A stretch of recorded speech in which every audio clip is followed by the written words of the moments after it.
C'est Hello? bon, c'est parti. Ok, Oui, vous me recevez, Abraham, vous me recevez. oui. Ok. Euh, Tu donc, peux te aujourd'hui, représenter à nous. ok, moi, je m'appelle Abraham Kolobwe. Bon, il y a beaucoup de choses à savoir.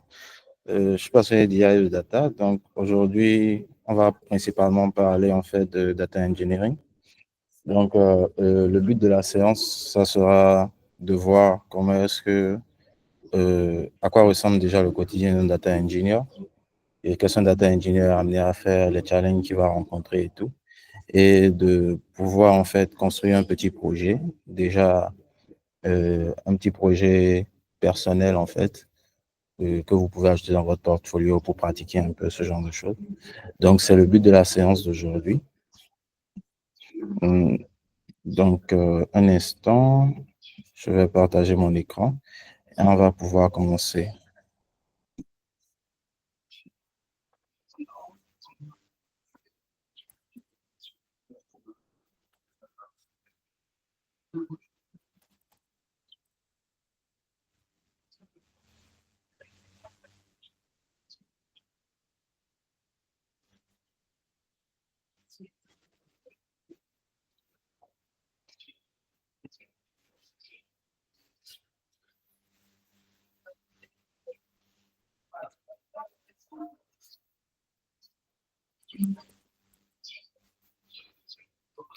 Ok, j'y vais.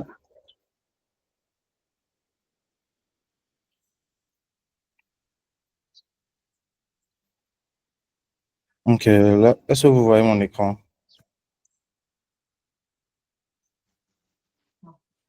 Oui, on voit ton écran.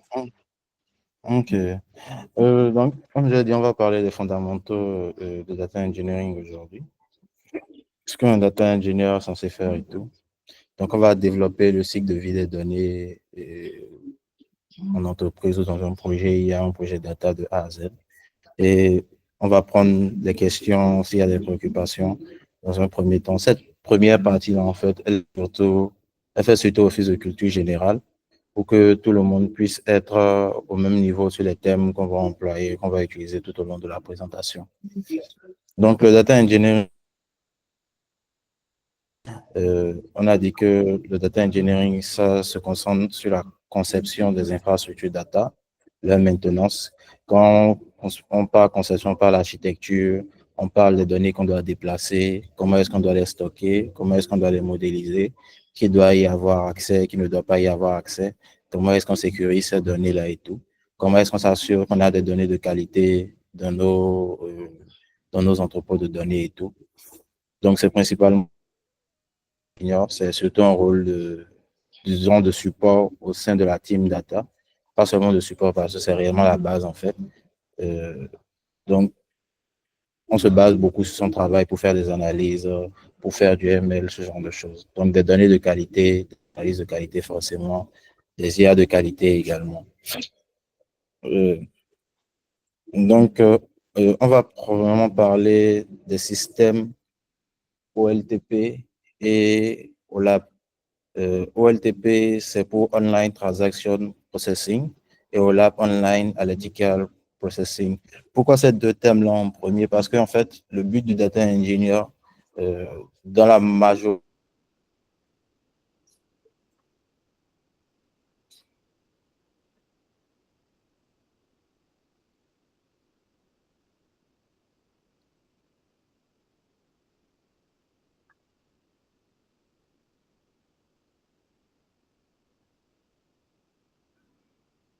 Abraham, on ne t'entend pas.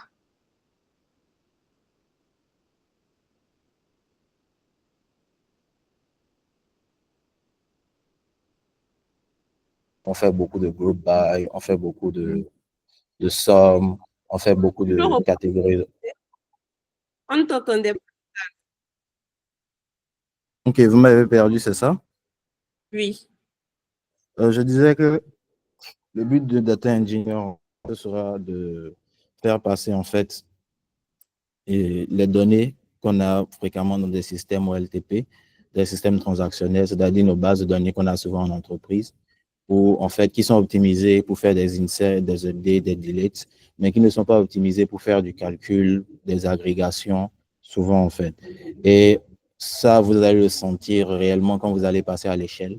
Donc, les bases de données analytiques au lab, on les verra ensuite, il y en a plusieurs types en fait, sont optimisés pour faire ce genre d'opération-là. Donc, le but du data engineer, c'est de pouvoir déplacer déjà les données du système OLTP vers le système OLAP et les stocker de la bonne façon et s'assurer en fait de tout ce qu'on avait dit au préalable, qualité, sécurité, etc.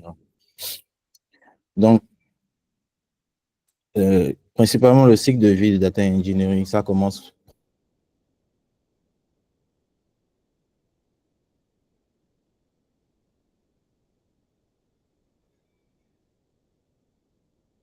T'as encore perdu.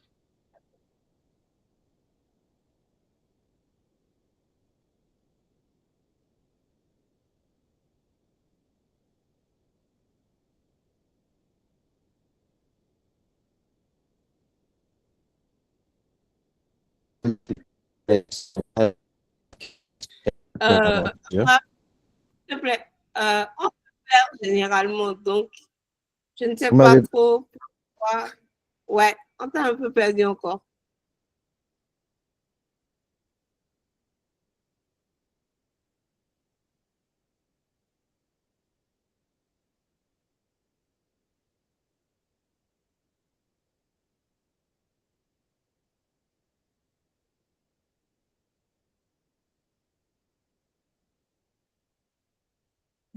je pense que ma connexion déconne un peu. Je demandais si tu étais la seule qui ne me recevait pas ou si c'était tout le monde en fait. C'est tout le monde en fait.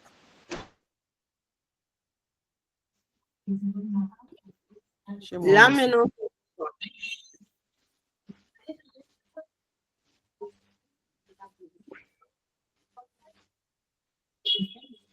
Ok, donc je pense que personne n'a entendu la première partie, c'est ça?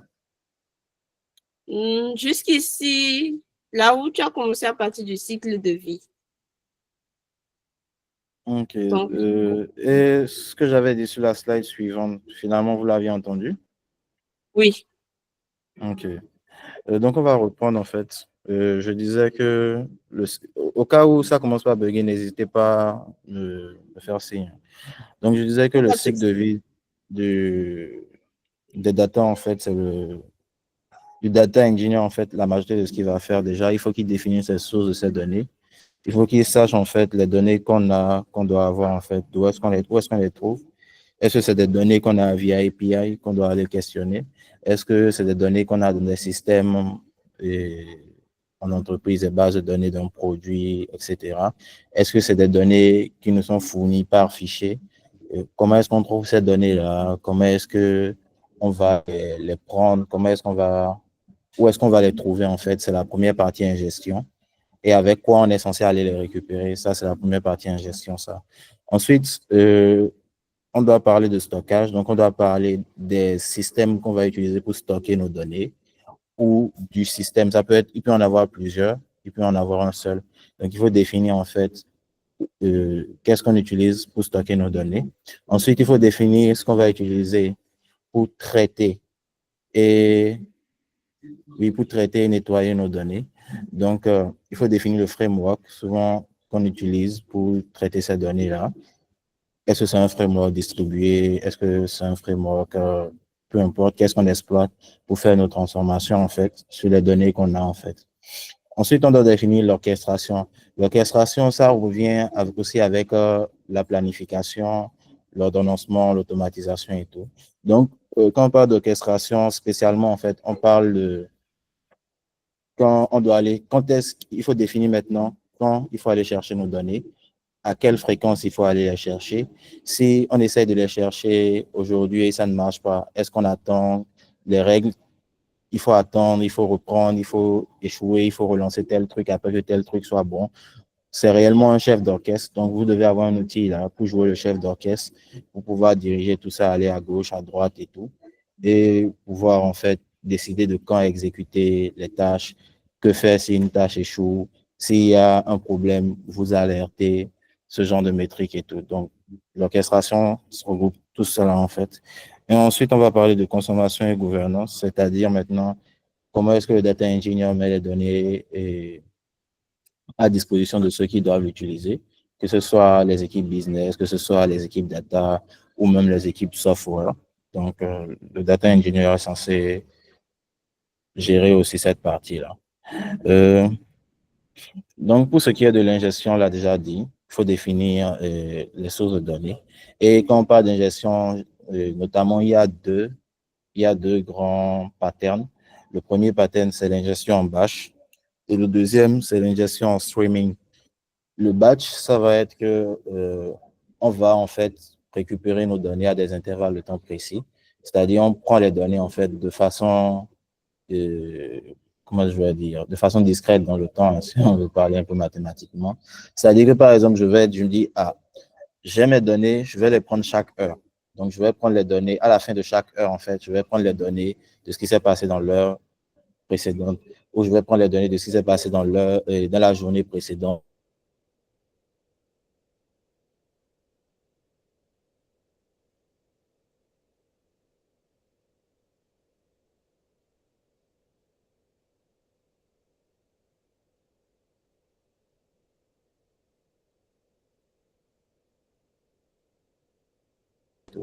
Maintenant, pour ce qui est des deux patterns, en fait, je dirais que la majorité du temps, 90% en fait. On t'a perdu pendant quelques secondes. Donc, tu expliques un peu. Tu étais au niveau du chargement de données dans un laps de temps. Ok, quand je parlais en fait de l'ingestion, c'est ça. Oui. Je disais il y avait deux grands patterns, le batch et le streaming. Le batch, c'est le batch, c'est je définis à quelle fréquence je vais aller chercher mes données. C'est-à-dire, je dis, je vais chercher les données chaque heure, chaque jour, chaque semaine, chaque mois, ou je vais les chercher chaque 2 heures, en fait. Donc, c'est ça le batch, en fait. Maintenant, le streaming, ça va être je dois aller chercher mes données de façon continue. C'est-à-dire que dès que quelque chose se passe, la donnée est envoyée, la donnée est traitée, la donnée est mise dans le système, en fait. Donc, c'est ça le streaming. C'est la principale différence qu'il y avait à savoir. L'autre truc qu'il faut savoir, c'est que la majorité des projets, la majorité de ce que vous allez faire la plupart du temps, ça sera du batch, ça sera rarement du streaming, ça sera majoritairement du batch. Et le batch va, comment on appelle, va résoudre environ 90% de vos problèmes. 90% de vos problèmes au minimum. Donc, la majorité du temps, vous allez faire du batch. Aujourd'hui, on va parler un peu de batch. Ensuite, les bases de données, il faut savoir qu'il y a deux grands types de bases de données.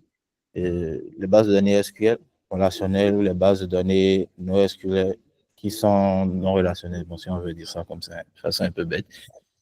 Les bases de données SQL, ce sera tout ce qui est Postgre, tout ce qui est MySQL ou les bases de données que vous aurez sur des systèmes comme système cloud, en fait, comme Redshift, BigQuery et comme ça. Les bases de données de NoSQL, c'est tout ce qui est MongoDB, et Grafana, que je dis encore Grafana, Prometheus plutôt, etc., etc.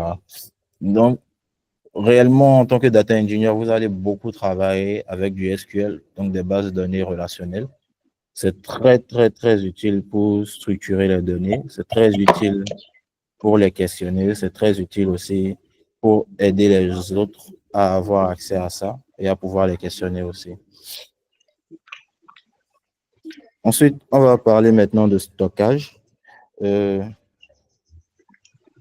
Lorsqu'on parle de stockage, je dirais qu'on a trois grands thèmes qu'il faut retenir. On va de data lake et de data mart. On peut parler aussi de lakehouse, mais bon, ça, on verra ça après.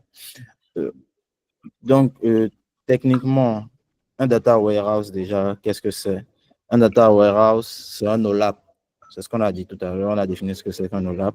Donc, c'est une base de données ou un entrepôt de données qui est optimisé, en fait, pour de l'analytique.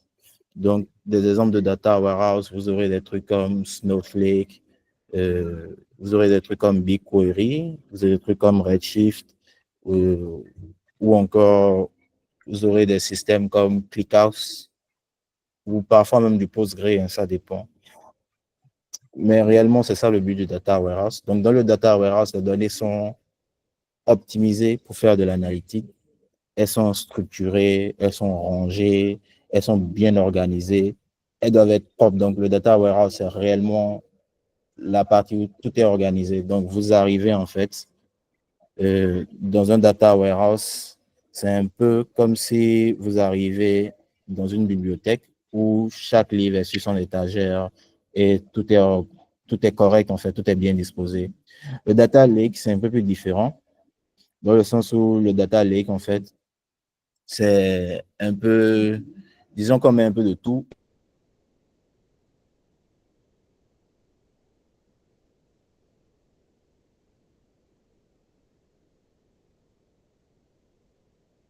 Du CSV, du parquet, des données vidéo, des données audio. Donc, c'est réellement que vous voulez. Il n'y a pas forcément besoin d'avoir une organisation particulière dans un data lake. Donc, c'est très utile lorsque on doit déplacer des données de façon séquentielle ou avoir quelque part déjà où on peut stocker certaines données avant de les traiter et tout. Donc, des systèmes data lake, vous aurez des systèmes comme Minayo, qui est open source. Vous aurez des trucs comme Cloud Storage, les Bucket Cloud Storage ou encore un S3 de Amazon ou un Blob Storage de Azure, en fait. Donc, tout ce qui est Bucket Storage ou même espace disque, tout simple peut vous servir, en fait, de data lake. Le data mart, c'est un sous-ensemble d'un data warehouse. C'est-à-dire que j'ai des données, je prends une entreprise qui fait plein de trucs. Une entreprise, par exemple, qui fait du transport et qui fait de la livraison en même temps. Donc, dans le data warehouse, ce qu'on va faire, c'est qu'on va séparer, en fait, euh, ces données-là en thématiques. On aura une thématique course et on aura une thématique livraison, par exemple. Donc, dans la thématique livraison, on aura les données de l'entreprise qui sont organisées et qui sont structurées pour être réellement optimales pour, en fait, le côté livraison de ce que l'entreprise fait. Et d'un autre côté, en fait, on aura la même chose pour le côté transport. Donc, c'est une division, en fait, si on veut, dans un data warehouse. Donc, c'est un peu comme une section roman et une section poésie dans une bibliothèque, tout simplement. Donc, c'est ça un data mart. Euh, Ensuite, lorsqu'on veut modéliser nos données, lorsqu'on veut les enregistrer, lorsqu'on veut les structurer, il y a deux approches. La première approche, c'est l'approche normalisée et la deuxième, c'est l'approche dénormalisée. Pour faire simple, l'approche dénormalisée, en fait, c'est que je prends une métrique. OK. Vous m'avez perdu encore, c'est ça?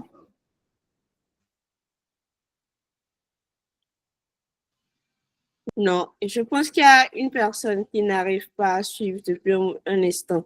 Mais comme il y a le replay, l'enregistrement, ça va. OK, OK, Tu peux OK. continuer.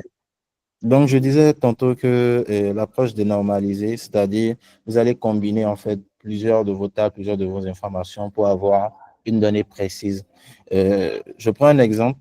Je vais prendre une table, par exemple, je dois dire, je dois faire un inventaire, par exemple, sur des courses. Donc, je mets la métrique, je mets peut-être qui a fait la course, je mets quand est-ce qu'il a fait, et toutes les métriques, en fait, que je veux calculer, je les mets dans cette table-là. C'est-à-dire, je ne sépare pas, en fait, mes données en plusieurs tables pour que quelqu'un puisse venir faire des jointures, faire beaucoup plus de choses dessus, en fait. Donc, réellement, j'ai la donnée que je veux à la fin et je l'ai là directement, en fait. Donc, je n'ai pas besoin, en fait, lorsque j'ai des données dénormalisées, en fait, d'aller encore faire des jointures, d'aller faire beaucoup en fait d'agrégation ou beaucoup de code. Donc réellement la donnée que je veux là est réellement très très très bien définie déjà. Pas besoin d'aller chercher d'autres trucs, des détails ailleurs en fait. Ensuite, vous avez l'approche normalisée qui constitue maintenant à séparer ces données et à pouvoir contrôler en fait comment est-ce que chacune de ces données-là se comporte, comment est-ce qu'elles évoluent et tout. Donc, ça permet de réduire tout ce qui est redondance dans les données. Ça permet de vérifier beaucoup, beaucoup, beaucoup d'intégrité des données. Mais le désavantage, c'est que vous aurez besoin de faire des jonctures, vous aurez peut-être besoin de faire des transformations un peu plus complexes sur les données pour finalement avoir des données utilisables à la fin. Donc, c'est un peu le compromis entre les deux méthodes. Et la plupart du temps, on fait du 80-20, c'est-à-dire que vous faites 80% de normalisé, 20% de dénormalisé, ou ça dépend à vous de voir en fait. Donc, vous devez choisir l'approche qui fit le mieux avec le cas que vous avez la majorité du temps. Ensuite, je pensais qu'on allait parler, oui, dans les approches normalisées, en fait, il y a ce qui est très utilisé, en fait, c'est le data modeling dans le sens table de fait et table de dimension. Donc, on va souvent parler de star schéma, de schéma en étoile. Le schéma en étoile, on met des tables de fait, des tables de dimension, tout simple, comme vous le voyez sur notre figure là en fait. Vous avez des tables de fait, des tables de dimension. Et chaque table de fait, en fait, les faits, ce sont les métriques que vous voulez mesurer. C'est-à-dire, un fait, par exemple, c'est Toto a commandé un Zem à 11 heures, le 10 mai, par exemple, etc. Et il a fait 1 heure de course, la course lui a coûté 1000 francs. Ça, c'est un fait. Donc, dans les tables de faits, vous aurez des informations que vous allez ranger comme ça. Et dans les tables de dimension, vous aurez par exemple la liste de vos utilisateurs, vous aurez par exemple la date du jour, vous aurez par exemple la liste des véhicules qui ont été utilisés, vous aurez par exemple aussi plein de choses, de pays, l'heure, ce genre de choses. Donc, lorsque vous avez un star schema, c'est comme ça que vous définissez en fait et vous donnez votre schéma de table. Lorsque vous avez un schéma en flocon ou snowflake, en fait, c'est un schéma un peu plus éclaté, c'est-à-dire vous avez toujours votre table de fait qui est là, mais les tables de dimension, en fait, vous réellement, vous les cassez un peu plus. Donc, je prends l'exemple d'une table de dimension qui devrait contenir, par exemple, la date. Donc, au lieu d'avoir une table de dimension de date avec la date, le jour, le mois, l'année, le trimestre, ce genre de choses, vous aurez par exemple une table de dimension date avec juste la date, l'ID de la date et par exemple ID mois, ID et jour, ID jour de la semaine, ID, etc. Et vous aurez des tables distinctes en fait qui seront reliées à ces tables-là, qui seront d'autres tables de dimension en fait, qui sont reliées à la table de dimension date là par exemple. Donc c'est un peu ça. Ensuite, on va parler de slow changing dimensions, c'est-à-dire dans nos données, en fait, on a les données de faits changent tout le temps, c'est-à-dire il y a plein de faits qui se passent tout le temps, mais les données dans les tables de dimension ne changent pas énormément, mais peuvent changer. Donc, je prends un utilisateur, par exemple, dont je dois enregistrer, et, par exemple, son âge ne va pas changer. Donc, ça, c'est une dimension fixe. Je dois enregistrer, par exemple, s'il a été actif ou s'il est inactif. Donc, ça, c'est une dimension qui va changer, mais qui peut changer très, très doucement. C'est-à-dire, dans les tables de dimension, vous pouvez avoir des changements, peut-être sur un client, par exemple, un changement peut intervenir quoi, après 1 mois, après 2 mois, etc. Parfois même après 1 an. Donc, c'est ce qu'on traque dans l'explosion dimension. Donc, on a principalement 3 types. Le premier, c'est simplement, il n'y a pas d'historique. Dès que quelque chose a changé, on le met à jour et puis on s'en fout. Le deuxième, c'est qu'on crée une nouvelle ligne et on dit, ah, en fait, on crée une nouvelle ligne avec l'historique, c'est-à-dire la date de départ depuis laquelle, en fait, la caractéristique qu'on a changée, elle a été valide jusqu'à ce qu'elle soit invalide. Et ensuite, la troisième partie, c'est qu'on crée maintenant une table, en fait, avec laquelle on crée plutôt une colonne pour stocker l'attribut précédent.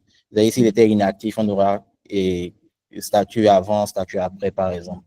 C'est un peu ça. Donc, la majorité du temps, on va utiliser un type 2, tout simplement.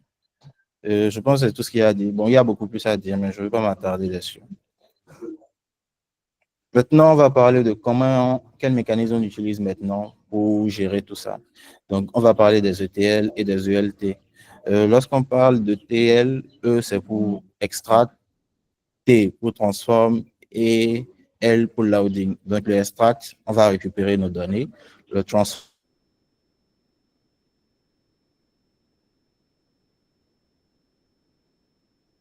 etc. dans notre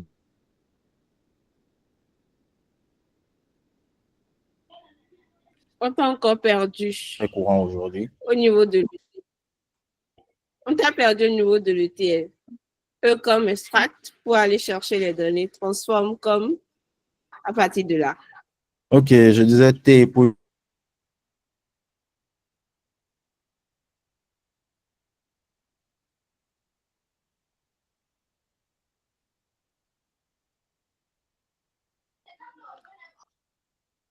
On ne te reçoit toujours pas. Décidément, aujourd'hui, la connexion.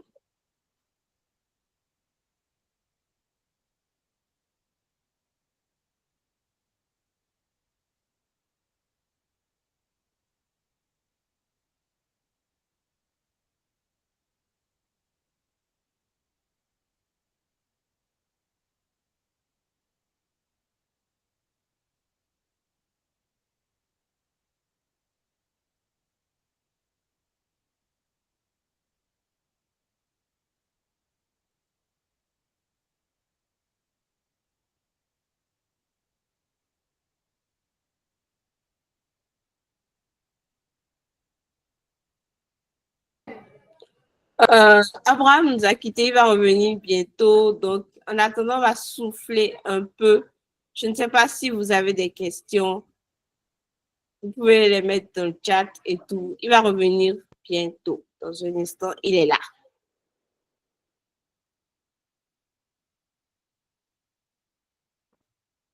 Quel pays vraiment? C'est Givaros qui a raison. Quel Doris. Amen, je reçois. Donc, on en était où? Au niveau de, du transforme, en fait. Ok, donc je disais que les ELT en fait sont devenus assez, comment dire, assez courants aujourd'hui parce que le stockage n'est plus aussi cher qu'il était avant.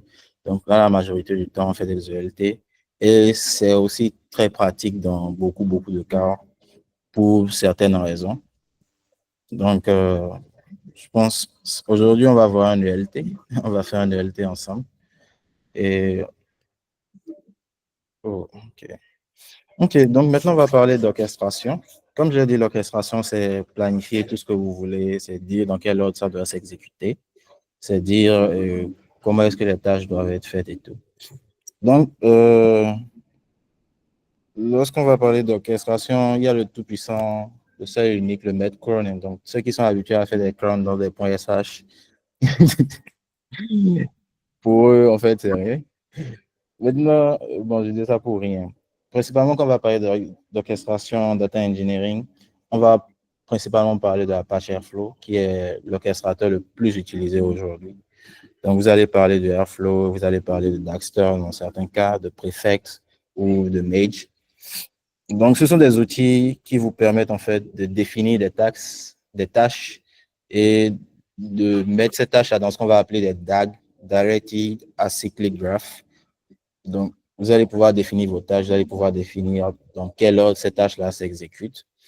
Vous allez pouvoir définir quand est-ce qu'elles s'exécutent, qu'est-ce qu'elles doivent utiliser comme ressources et tout, à quoi elles doivent se connecter. Si elles échouent, qu'est-ce qui se passe? Vous allez pouvoir envoyer des alertes, pouvoir les dire en fait combien de fois il faut les reprendre, etc., etc.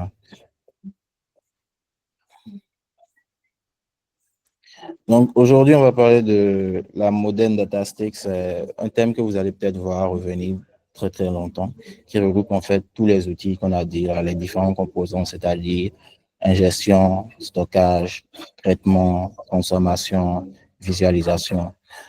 Donc, la Modern Data Stack pour les data engineers va regrouper en fait tous ces éléments-là, qui va regrouper aussi les éléments de tests de qualité et autres, tout et tout, et sécurité et autres aussi. Donc, tout ça en fait partie.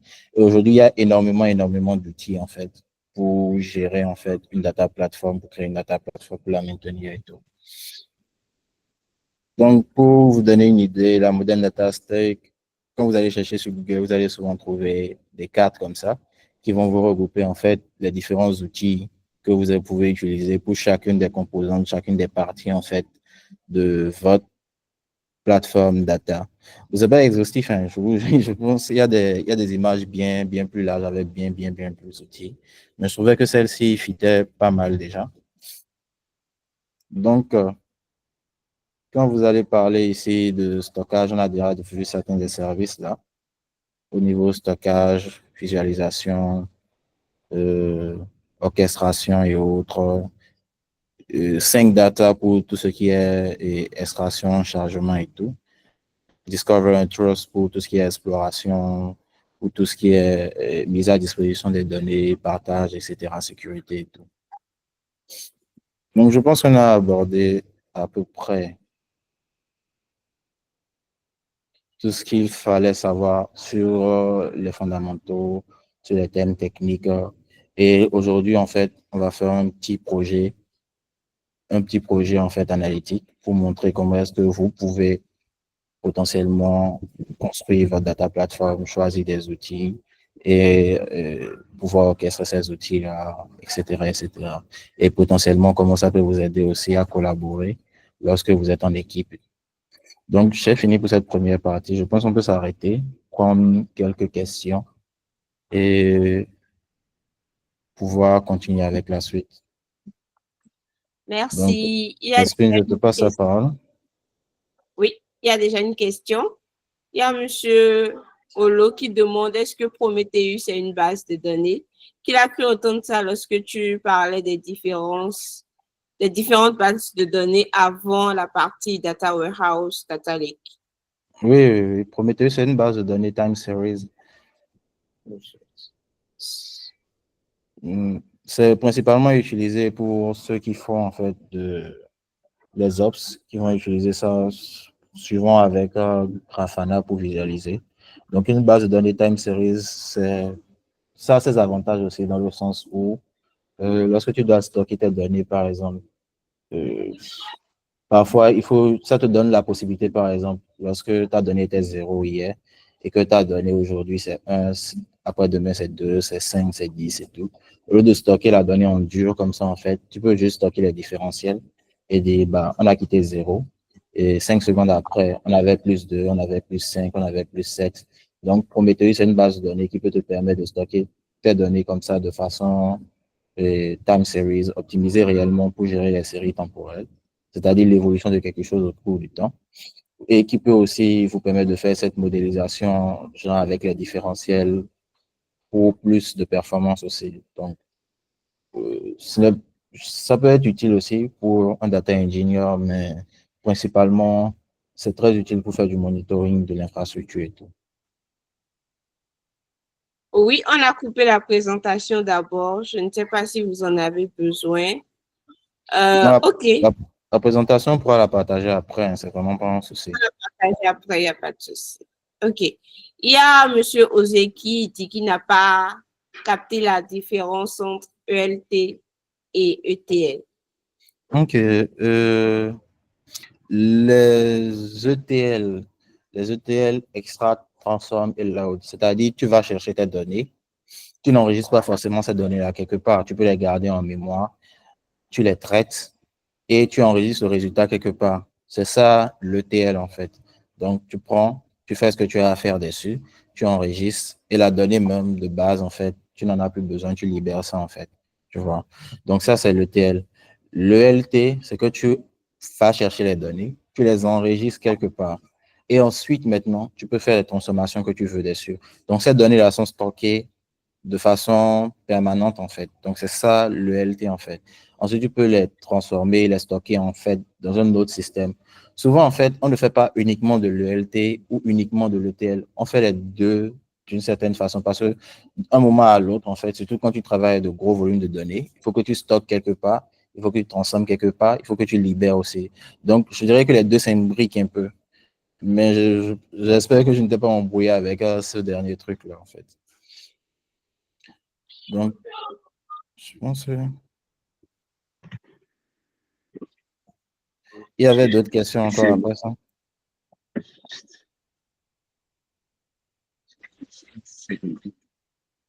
Jospin, tu es là? Oui, je suis là. Vous pouvez lever la main. Pour l'instant, dans le chat, il n'y a plus de questions. Et vu le temps, en fait, qu'on a. Oui, justement, c'est briquant. En fait, pour les brications, généralement, c'est dans les cas d'utilisation qu'on voit ça, en fait. Je ne sais pas trop comment expliquer ça, par exemple. C'est que si, bon, supposons que vous faites Non, du scrap. je dirais que c'est même très simple.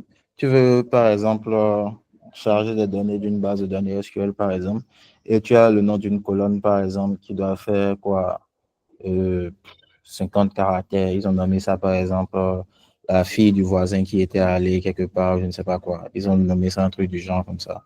Et que toi, tu es dans un système ELT, c'est-à-dire tu fais extract, tu fais load et tu fais transform. Mais tu n'as pas envie de garder ce gros, long nom, en fait, de la table là.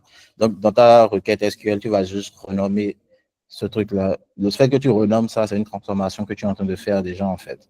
Donc, tu as fait un ELT, mais tu as fait un petit T entre le E et le L, en fait. Donc, c'est comme ça que ça s'imbrique, en fait. Donc, c'est un peu ce que je voulais dire. Okay. Donc, je pense que c'est bon pour l'instant. Si possible, on peut passer à la suite. Je pense qu'il y aura beaucoup plus de questions même quand on va commencer le cas pratique et tout. Donc, si c'est bon, dites-moi. Ouais, pour moi, c'est bon. Parce qu'il y a la...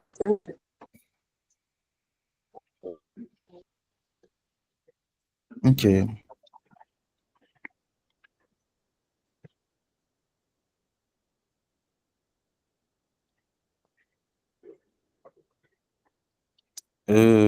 Donc, maintenant, le cas que j'ai pris aujourd'hui, c'est le cas, en fait, d'une entreprise qui fait un peu comme du ZIM, qui fait des livraisons, qui fait certains petits services et tout, en fait. Donc, aujourd'hui, ce qu'on va voir, c'est qu'on va proposer une architecture, en fait, pour les données qu'on a. Donc, déjà, on va aller identifier quelles sont nos données, quels sont les outils qu'on veut utiliser et voir comment est-ce qu'on peut mettre ça à disposition, mettre un petit dashboard dessus aussi. Donc, principalement, la première source de nos données, on va l'identifier. Les données de l'entreprise, en fait, on nous a dit que bah, l'entreprise a des données qui sont stockées sur MongoDB. Pour ce projet, vous pouvez créer un... Je vais vous laisser toute la documentation après. Vous pouvez run ce projet-là totalement gratuitement, hein, sans aucun problème pour le reprendre chez vous.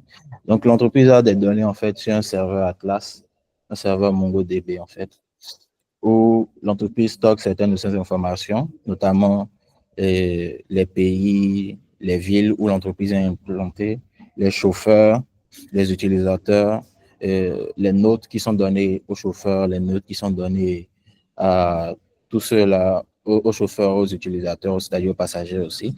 Et ensuite, dans la table trip, vous avez tout ce qui est livraison, tout ce qui est course, tout ce qui est location de véhicules et tout. Donc, l'entreprise vous dit que les différentes informations, en fait, qu'on a, ce sont ces informations-là et elles sont disponibles dans cette base de données-là. Donc, nous, maintenant, vu qu'on a identifié notre première base de données, la source de nos données, de toutes nos données maintenant, il faut définir maintenant qu'est-ce qu'on fait. Est-ce qu'on fait un ETL? Est-ce qu'on fait un ELT? Aujourd'hui, j'ai décidé, vu qu'on est nombreux et que forcément, on n'a pas forcément le niveau de tout le monde très élevé, de faire réellement très simple. Donc, on va avoir un truc hyper simple, on va faire un truc hyper simple pour que tout le monde puisse comprendre le maximum et que tout le monde puisse reproduire ça à son échelle. Donc, on a nos données là. Je pense que la majorité d'entre nous, on sait au moins écrire un select from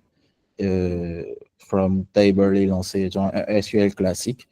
Mais pour écrire du Mongo, en fait, écrire des requêtes Mongo, je pense qu'on n'est pas tous très habiles dedans. Donc, ce qu'on va faire, c'est qu'on va utiliser un outil qui va nous permettre, en fait, de transférer nos données là, qu'on a, en fait, sur MongoDB vers quelque chose qu'on pourra utiliser type SQL, en fait.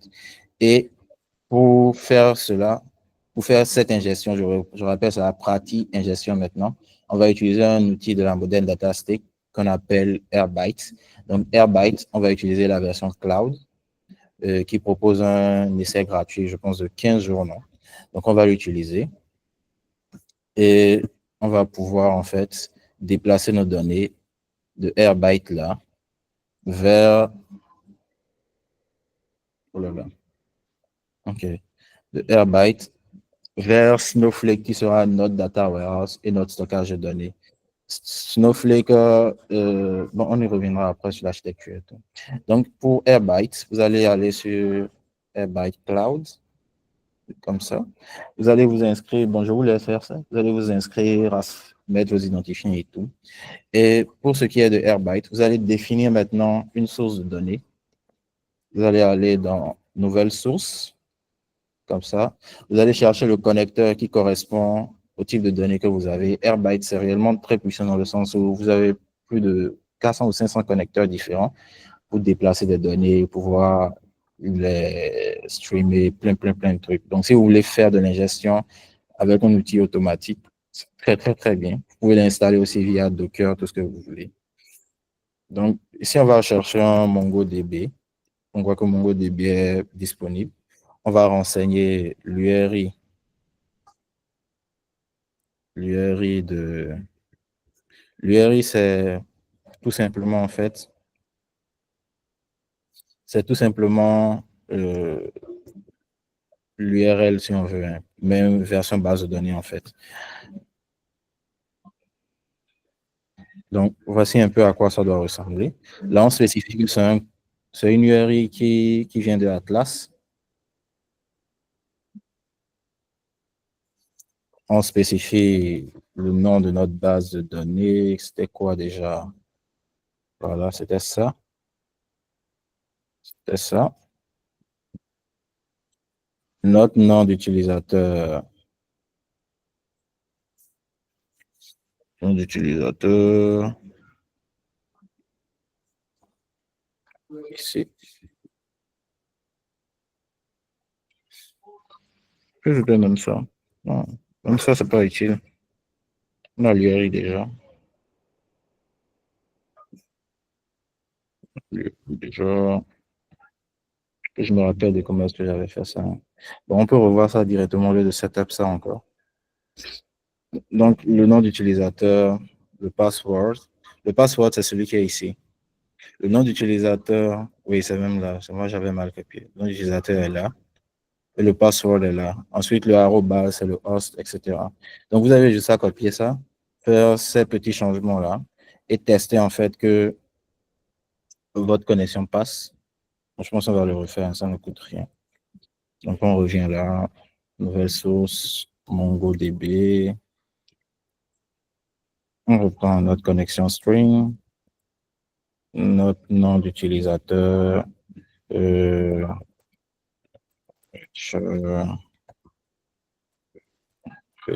pense que c'était ça bien. C'est bien ça. Hein. OK, comme ça. Le password, c'est celui-ci. Donc, ensuite, bon, vous pouvez lire le reste. Hein. Donc, on va tester. Ça va prendre un bout de temps normalement.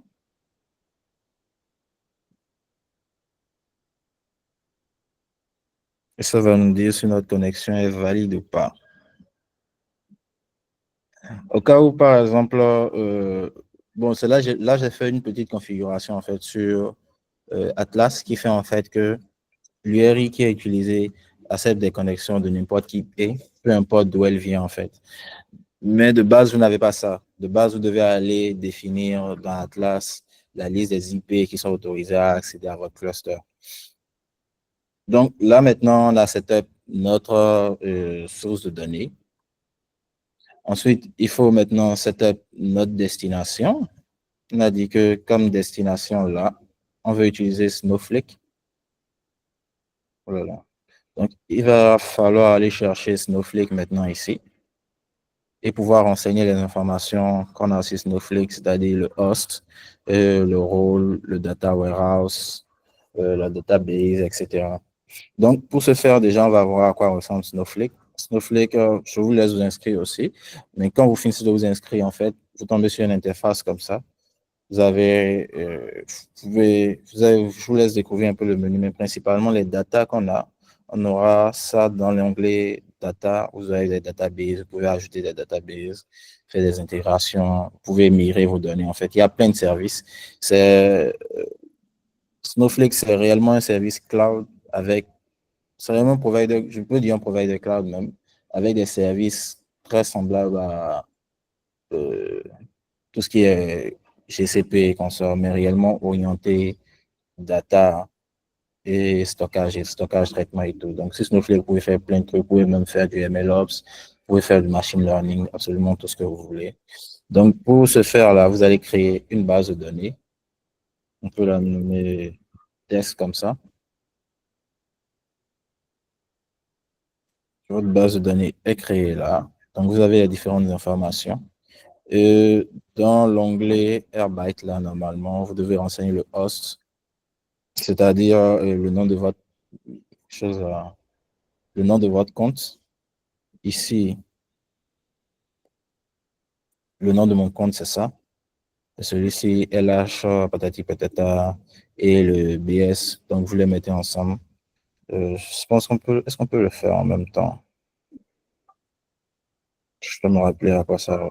On va regarder ça directement ici. Donc, voici à quoi ça va ressembler votre host. Le rôle, c'est si vous faites partie d'une organisation, peut-être on vous a donné un rôle qui n'est pas admin, un rôle qui, donc vous devez spécifier le rôle que votre utilisateur a. Le compute warehouse, c'est la machine ou bien le type de machine qui doit être utilisé en fait pour faire les calculs sur la base de données en question.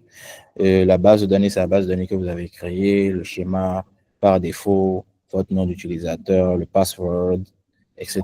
Et vous faites exactement comme avec Airbyte. Vous connectez les deux et à la fin, vous avez une connexion de ce type-là. Donc, dans votre connexion même, vous pouvez définir en fait les différentes tables que vous souhaitez transférer. Ici, on veut transférer toutes les tables. On a décidé en fait que lorsqu'on transfère, en fait, on efface tout ce qui était là et on ajoute nos nouvelles données. Ou vous pouvez décider en fait de dire, bah, on ajoute que les nouvelles données. Vous pouvez dire, bah, on recharge tout, même s'il y a des doublons, c'est pas un problème. Donc, vous pouvez définir ces différents paramètres-là avec Airbyte et pouvoir faire votre ingestion de données très facilement. Vous pouvez aussi définir si vous voulez le faire manuellement ou si vous voulez le faire à intervalles réguliers. Donc, Airbyte aussi vous permet de le faire, mais de base ici, nous, on ne va pas utiliser forcément cette fonctionnalité. On va décider en fait que ce soit manuel et on va plutôt utiliser notre orchestrateur pour pouvoir lancer en fait cette synchronisation de base de données là.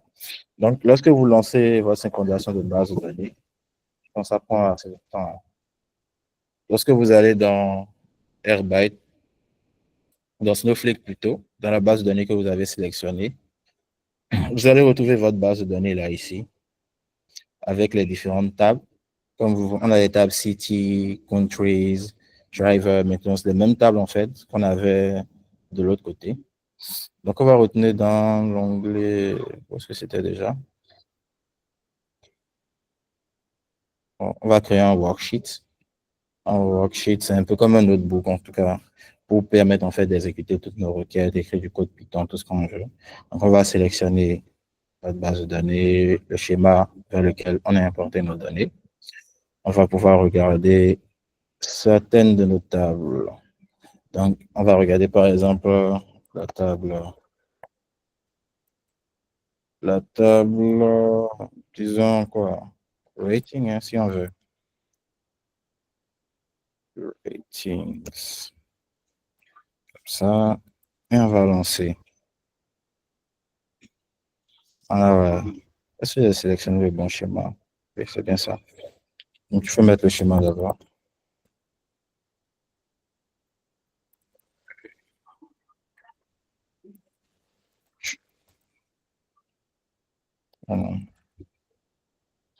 C'est moi qui ai écrit du n'importe quoi, hein. J'ai oublié le forme. Comme ça. Point trips.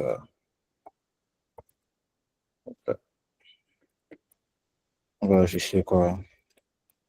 Sans première ligne.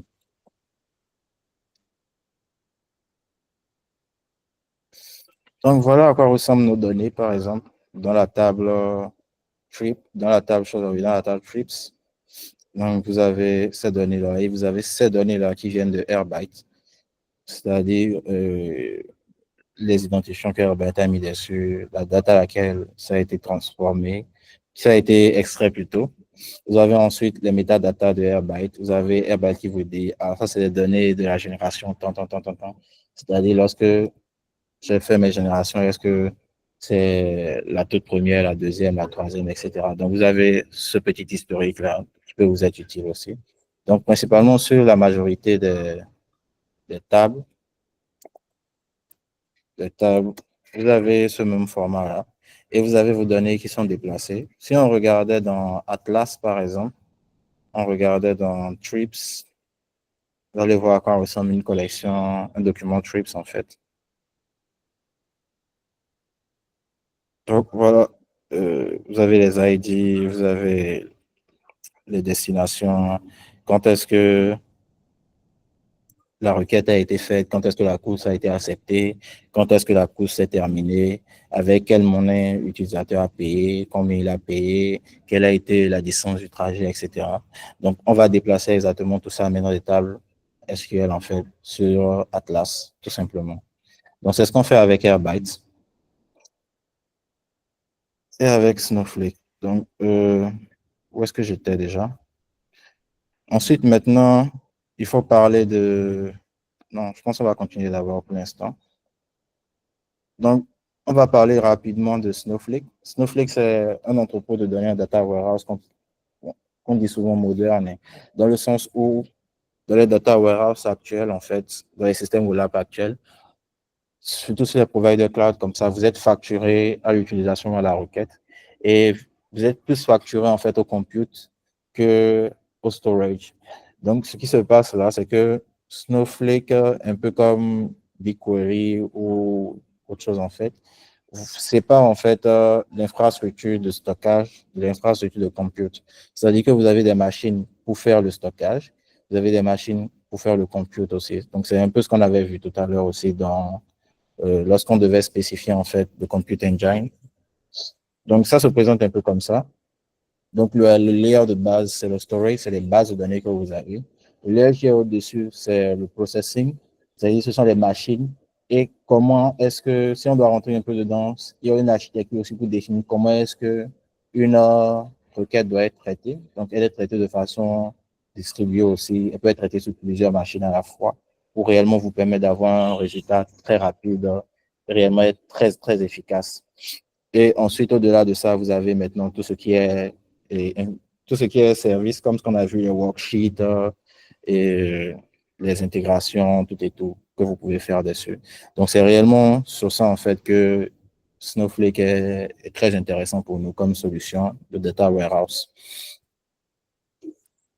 Maintenant, vu qu'on a défini maintenant à quoi va ressembler notre ingestion, on a défini notre source déjà, c'est Atlas. Notre ingestion, c'est Airbyte. Où est-ce qu'on veut stocker ça? Bah, c'est Snowflake. Il faut définir maintenant comment est-ce qu'on compte transformer nos données. Donc, pour transformer nos données, on va utiliser un outil qui s'appelle DBT. DBT pour Data Build Tools, comme ça. Donc, DBT, en fait, c'est un outil très, très, très, très intéressant pour nous. Et je trouve assez facile à prendre en main, dans le sens où tout ce que vous avez besoin de savoir, en fait, pour utiliser DBT, c'est de pouvoir écrire du SQL. Si vous pouvez écrire du SQL, vous pouvez utiliser facilement DBT.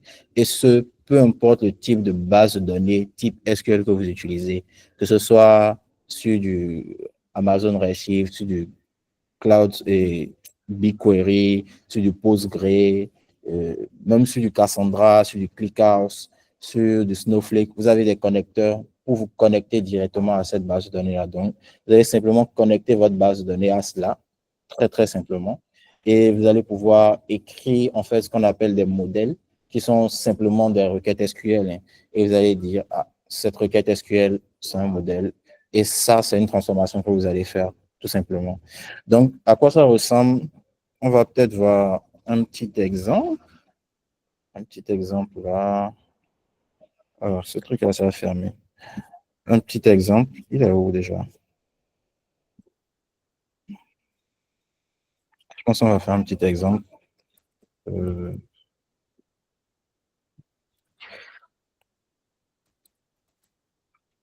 que du,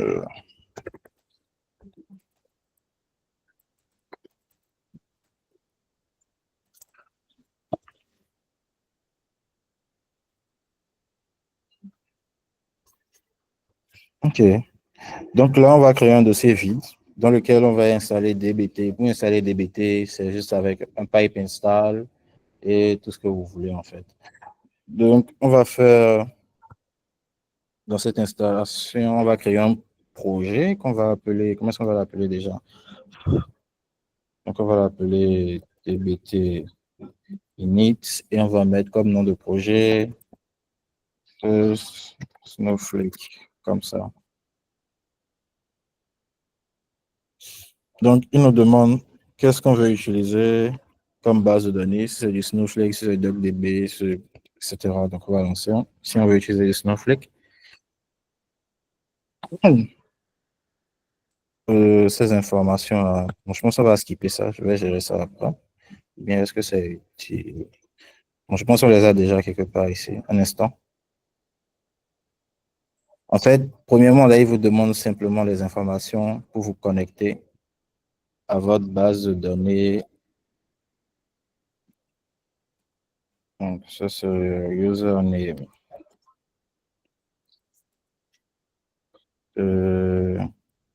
Password, comme ça. Comme ça. OK. Voilà. Bon, c'est pas grave. Le rôle, account admin, on a créé notre compte. Le warehouse, c'est la machine utilisée. La base de données par défaut. Je pense qu'on a créé une base de données tout à l'heure. On l'avait appelé comme un test, comme ça. Schéma public.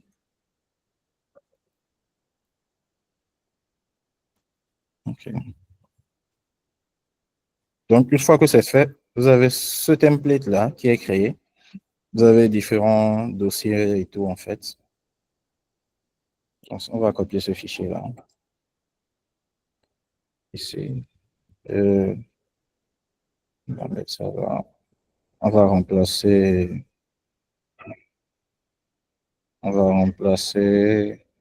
ceci, comme ça. Tout simplement. Et on avait appelé comment ce dossier? On avait appelé comme ça, Superfiles. OK, voilà. Donc là, en fait, vous avez des requêtes de base, DBT. Pour faire simple, comment est-ce que ça se structure un fichier modèle, en fait, qui est censé être une consommation qu'on va faire? Vous avez cette partie-là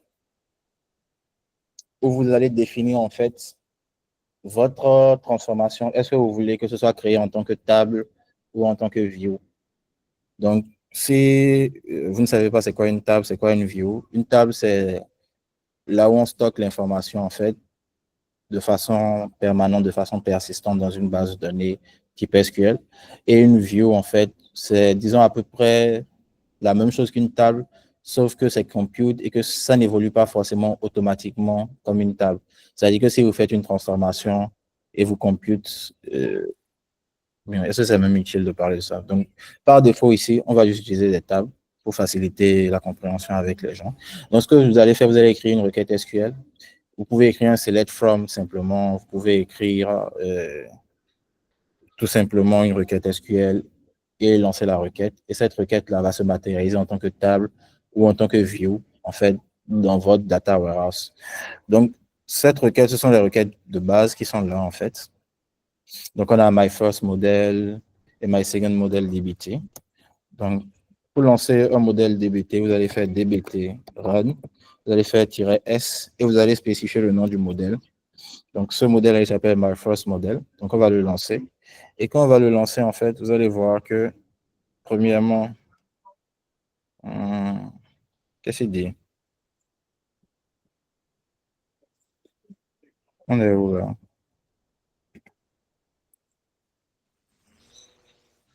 What? No DBT project. Ah ouais, ouais, je sais, je sais. Donc, c'est des. Il faut qu'on se passe. On n'était pas dans le bon répertoire.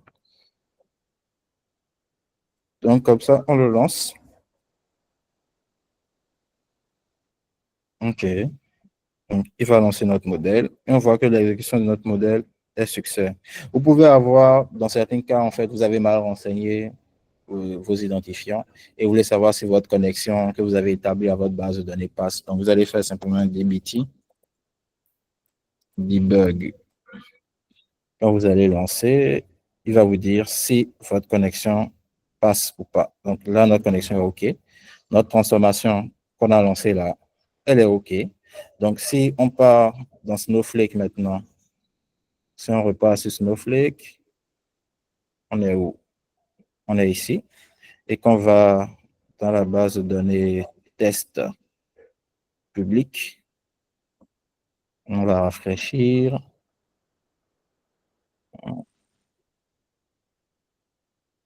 C'est où? Ou bien on n'a pas.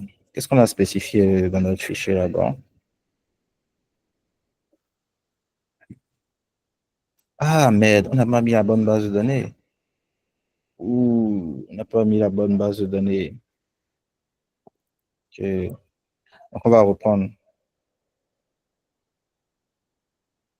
On va reprendre, tout simplement.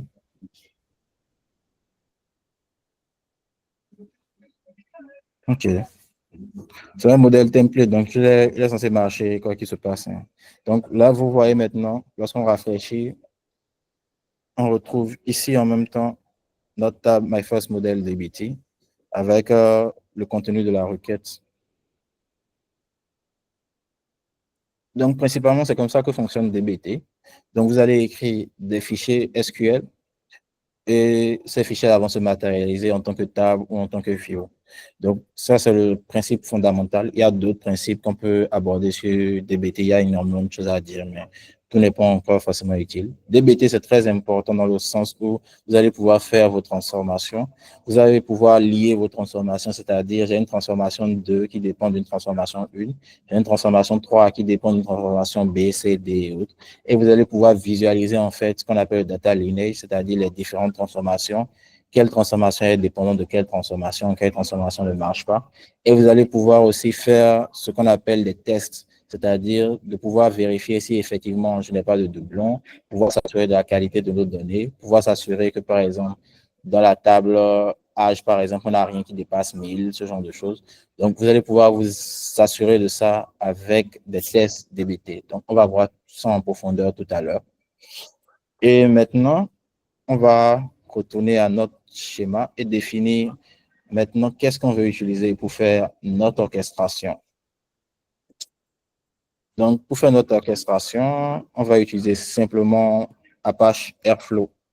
Apache Airflow, que je l'ai déjà dit, c'est l'outil d'orchestration le plus utilisé aujourd'hui, je dirais. Très adapté, très complet. Et on va le run sur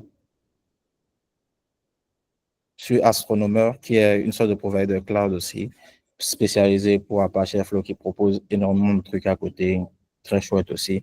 Donc, vous pouvez l'utiliser en free tier. Tout ce que j'ai lancé, on va le lancer en free tier. Et on va voir en fait à quoi ressemble un projet Apache Airflow. Pour utiliser Apache Airflow ici, on va utiliser Astro. Astro pour Astronomer, c'est ceux qui fournissent le package. C'est totalement open source. C'est une CLI qu'on va utiliser pour pouvoir setup en fait notre environnement de Airflow, pour pouvoir tester et tout. Donc, je pense que ça prend assez de temps, hein. Donc là, on va revenir ici. On va créer peut-être un dossier. Comme ça. Et dans ce dossier-là, lorsque vous voulez initialiser votre projet Airflow, en fait, vous allez juste lancer avec, lorsque vous avez fini d'installer Astronomer, vous allez lancer Astro Dev Init. Comme ça, tout simplement. Donc là, il a créé un projet template pour nous. Si on revient ici, on a notre projet Astronomer qui est là. Donc, vous avez votre Dockerfile, tout et tout. Bon, tout ça ne nous intéresse pas pour l'instant. Ce qui nous intéresse le plus dans Astronomer, comment on appelle, Dans Airflow, ce qu'on a dit qu'on peut planifier des tâches. Donc, comment on le planifie? On planifie ça avec ce qu'on appelle des DAG.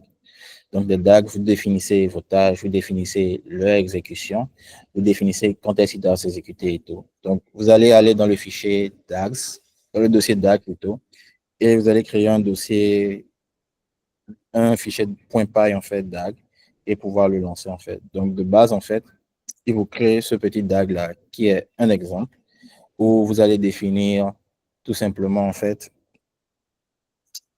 euh, votre DAG, là, les différents paramètres. C'est quand la date de départ, quand est-ce que ce DAG-là s'exécute tous les jours. Le catch-up, est-ce qu'on doit le run? Si par exemple, j'avais dit que mon DAG devait s'exécuter depuis le 1er janvier et que je le lance aujourd'hui, c'est-à-dire qu'il doit reprendre toutes les exécutions qu'il avait ratées depuis, en fait. Donc, si c'est passé à true, c'est ça. Maintenant, qui est-ce qui possède le DAG? Quels sont comment on appelle? Quels sont les propriétaires, combien de fois il doit le reprendre, etc., etc. Quels sont les tags. Donc ça, c'est des trucs qu'on peut voir après. Quelles sont les différentes tâches du DAG? Comme on le voit là, on a défini 2 tâches. Vous pouvez définir avec les opérateurs ou avec simplement les décorateurs. Bon, on va revenir plus tard dessus. Et ensuite, vous allez appeler votre DAG. Par défaut, en fait, quand Airflow va passer, et quand les différents composants de Airflow vont passer, en fait, tout ce qu'ils vont rechercher, c'est le mot-clé DAG ou des trucs comme ça pour pouvoir réellement identifier votre DAG et savoir quand l'exécuter, prendre les paramètres et tout. Donc, j'ai essayé d'être assez succinct, c'est vrai, je ne suis pas allé dans les détails, il y a beaucoup de choses à dire. Donc, où est-ce qu'on était déjà? On a défini maintenant notre orchestrateur et ensuite on va parler de visualisation. On va utiliser Metabase. Metabase qui est un outil open source pour faire de la visualisation de données très rapidement. On va en revenir aussi tout à l'heure. Donc maintenant, je pense qu'on peut évoluer. On a parlé de Snowflake, de DBT. OK. Avant d'évoluer, il faut qu'on définisse maintenant. On va repartir sur le projet que j'ai préparé. Il est où? Celui-ci, on peut le fermer. OK. Le projet que j'ai préparé, il est là. Et vous allez remarquer que là, maintenant, dans notre table, dans notre dossier modèle, on a 3 dossiers maintenant. On a les dossiers staging, silver et max. C'est-à-dire que c'est comme ça qu'on va organiser, en fait, notre modélisation de données. Dans la partie staging, je vais revenir sur le schéma, que ce soit clair. Dans la partie staging, en fait, c'est la partie bronze de nos données. C'est-à-dire, on va prendre les données qu'on avait extraites depuis Airbytes, ce qui est raw data. Donc, on va prendre ces données-là, on va enlever toutes les colonnes qui ont rapport à Airbyte. Si on veut filtrer des trucs, on va le faire dessus. Et on va garder ça, en fait, dans la partie bronze. Dans la partie bronze, en fait, on ne fait pas énormément de transformations. On ne fait pas énormément de trucs dessus. Et ensuite, on peut charger ça dans la partie silver ou la partie dev, si on veut maintenant, qui est la partie où on peut commencer maintenant par faire des transformations un peu plus poussé sur nos données, mais principalement, ce qu'on va faire sur ce layer-là, c'est du nettoyage, c'est de la standardisation et tout. Et ensuite, on va partir de notre partie gold, qui est la dernière étape, en fait, de notre transformation, où on va organiser nos données maintenant en data marks, comme on l'a vu. Donc, on aura des données pour les courses, on aura des données pour tout ce qui est rating, on aura des données pour tout ce qui est maintenance, et on va les organiser comme ça, en fait, dans notre entrepôt de données. Donc, ce qu'on va faire là maintenant, si je me rappelle bien, ok, on va regarder ça ensemble. Vous allez voir que dans la table staging, on a nos modèles, staging, véhicule, user, etc. Donc, on fait tout ce qu'on a besoin de faire dessus. Dans la table silver, pareil. Et dans la table, dans le layer plutôt. Et maintenant, dans les maths, on va maintenant organiser dans chaque data max, comme on l'a dit, on va organiser nos données en table de faits et en table de dimensions. Donc, je prends par exemple la table des maintenances, par exemple, qui a rapport avec les véhicules. Donc, il faut rapatrier tout ce qui est maintenance. Ça sera notre table de faits, combien les maintenances ont coûté, qui les a faites et tout. Et il faut maintenant rapatrier quels sont les véhicules en question qui ont eu des maintenances. Et il faut rapatrier maintenant les dates auxquelles les maintenances ont eu lieu. Donc, c'est un peu ça. Donc, on a ce projet-là. Il faut que je revienne à la racine.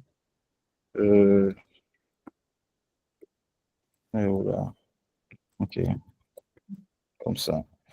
On se place dedans et on va peut-être exécuter un ou deux de nos modèles. On va exécuter un de nos modèles. On va exécuter peut-être nos modèles pour voir si nos modèles passent. Je vais vous laisser peut-être regarder les... Je vais vous laisser regarder après les requêtes SQL et tout. On va faire juste un dbt run. On va lancer, on va s'assurer que tous les modèles qu'on a lancés en fait passent bien. Donc là, ça va prendre un bout de temps. On va exécuter nos modèles. Pour l'instant, tout va bien.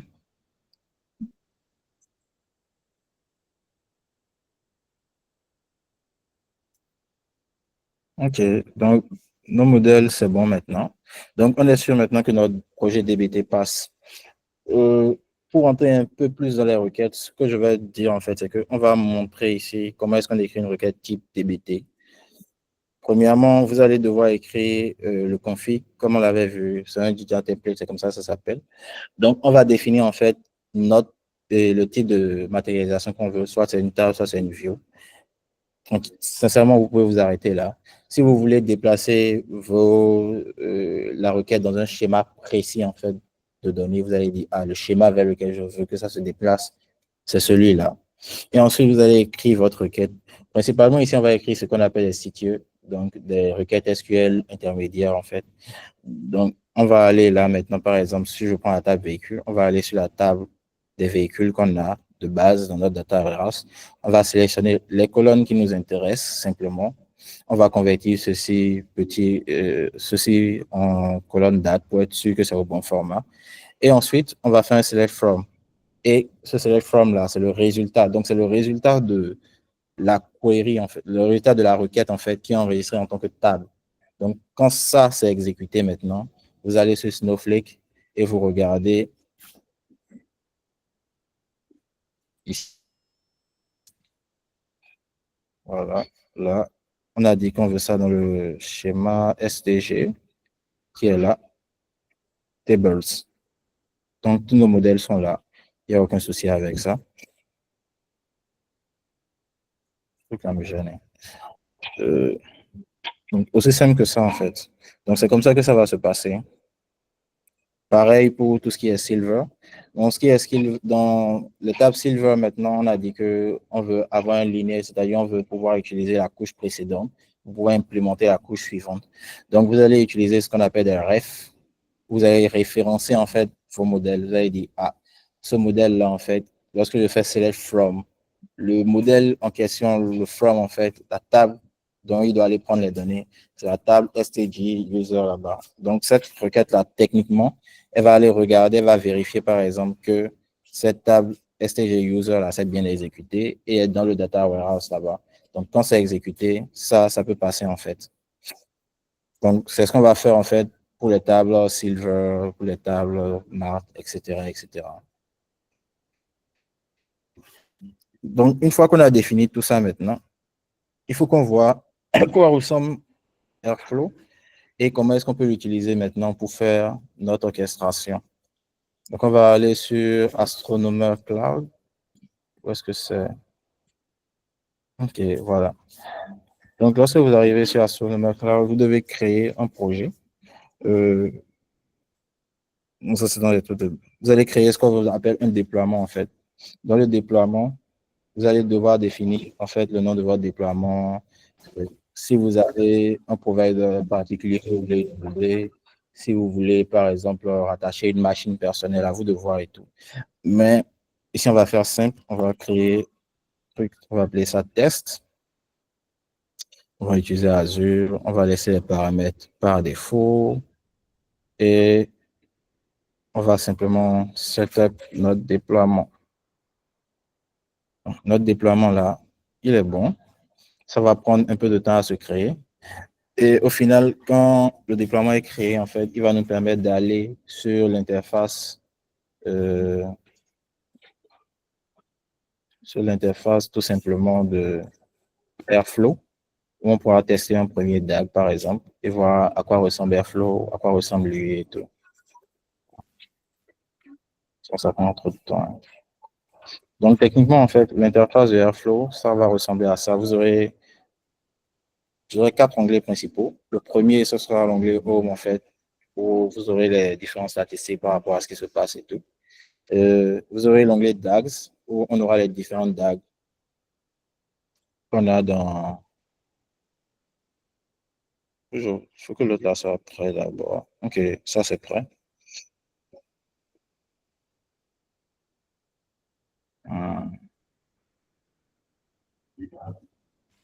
Un instant. Hein.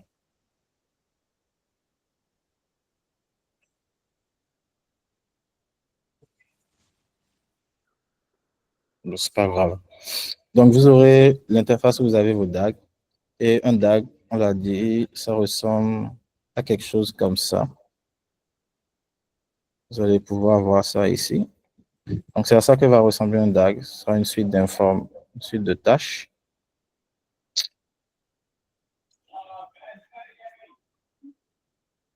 Suite de tâches.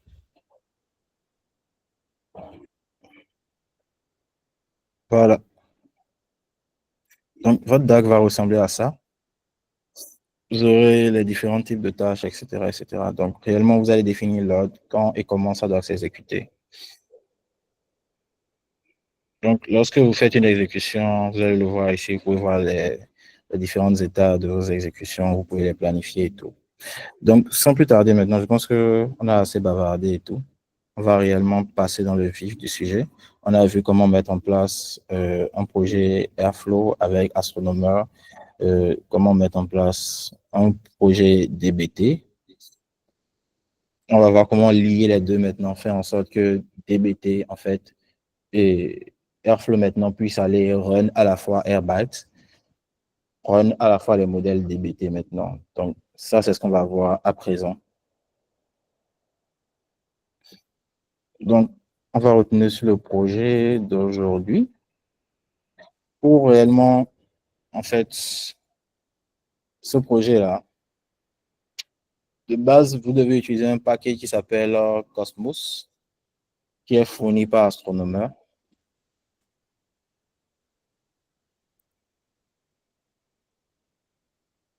Astronomer. OK, ça passe. Je n'ai pas le clavier. Hein. OK. OK. Donc, il faut savoir en fait que DBT, Airflow en fait a des paquets tiers qui vous permettent de faire toutes sortes d'intégrations, intégrer plein de projets différents, plein de sources de données différentes, en fait, de vous connecter à plein de trucs. Donc, Cosmos, en fait, c'est ce qui va nous permettre de nous connecter, en fait, à DBT et de pouvoir, en fait, lancer automatiquement nos modèles DBT avec Airflow. Pour se connecter à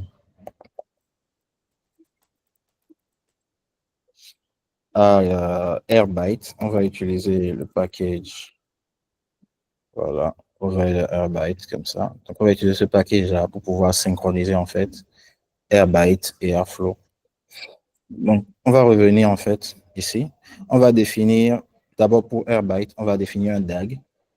Dans le DAG, on va importer les différents opérateurs nécessaires ici pour Airbyte en fait. Le premier, c'est le job, le trigger sync operator, c'est-à-dire c'est lui qui va aller déclencher maintenant la synchronisation. Ça, c'est ce qu'il fait. Mais on ne va pas le laisser, par exemple, tourner indéfiniment parce que ça peut prendre énormément de temps. Donc, ce qu'on va faire, on va prendre un autre composant qui s'appelle un sensor, qui lui, en fait, va aller checker à chaque fois, peut-être chaque minute, chaque 2 minutes, si effectivement, en fait, Airbyte a fini, en fait, de faire la synchronisation qu'il doit faire. Donc, pour le faire, là, c'est très simple. Hein, c'est juste ces deux lignes-là. Vous allez remarquer, le premier ici, on l'a dit, il va aller se connecter sur Airbyte, il va aller prendre l'ID de la connexion qu'on a lancée et il va la lancer tout simplement. Le deuxième, il va aller vérifier en fait que il va aller vérifier en fait tout simplement que notre job a été lancé et qu'il tourne, s'il est fini, etc., etc. Donc, ce qu'il va faire. Maintenant, pour orchestrer le tout, j'ai décidé que ici, on n'allait pas lancer DBT en fait de façon distincts de Airbyte, c'est-à-dire qu'on va lancer le tout ensemble. Donc, quand cette tâche-là va finir de s'exécuter, on va juste créer un opérateur, un trigger DAG. C'est-à-dire, lui, maintenant, il a la possibilité, en fait, d'aller dans Airflow et de dire, bon, comme ceci est fini, je veux lancer telle autre tâche après. Donc, lui, il va aller maintenant, il va lancer le DAG de Airflow et c'est principalement comme ça que ça va se faire. Donc, le même DAG va charger les données depuis Airbyte. Il vérifie ensuite que la synchronisation sur Airbyte est terminée. Quand ça c'est fini, il va lancer simplement maintenant les jobs DBT, tout simplement. Donc, c'est comme ça qu'on va procéder. Donc, ça, c'est le principal. Ensuite, maintenant, on va voir comment est-ce qu'on réalise notre intégration de DBT dans Airflow. Pour réaliser notre intégration de DBT dans Airflow, on l'a déjà dit, on va utiliser Cosmos. Donc, il y a du code template qui est déjà disponible sur la documentation. Là, on n'a rien fait de particulier à part modifier certains attributs. Donc, ça, c'est de la doc. Hein. Je pense qu'il n'y a pas grand-chose à dire dessus. La principale chose que vous devez savoir, cependant, c'est que vous allez devoir placer votre projet de DBT dans le dossier DAG. Dans le dossier DAG, vous allez créer un dossier qui s'appelle DBT. Et dans le dossier DBT, vous allez placer maintenant le dossier où il y a votre projet DBT, c'est-à-dire le dossier RENCAR qu'on avait créé. Donc, c'est lui qu'on va placer dans ce dossier-là.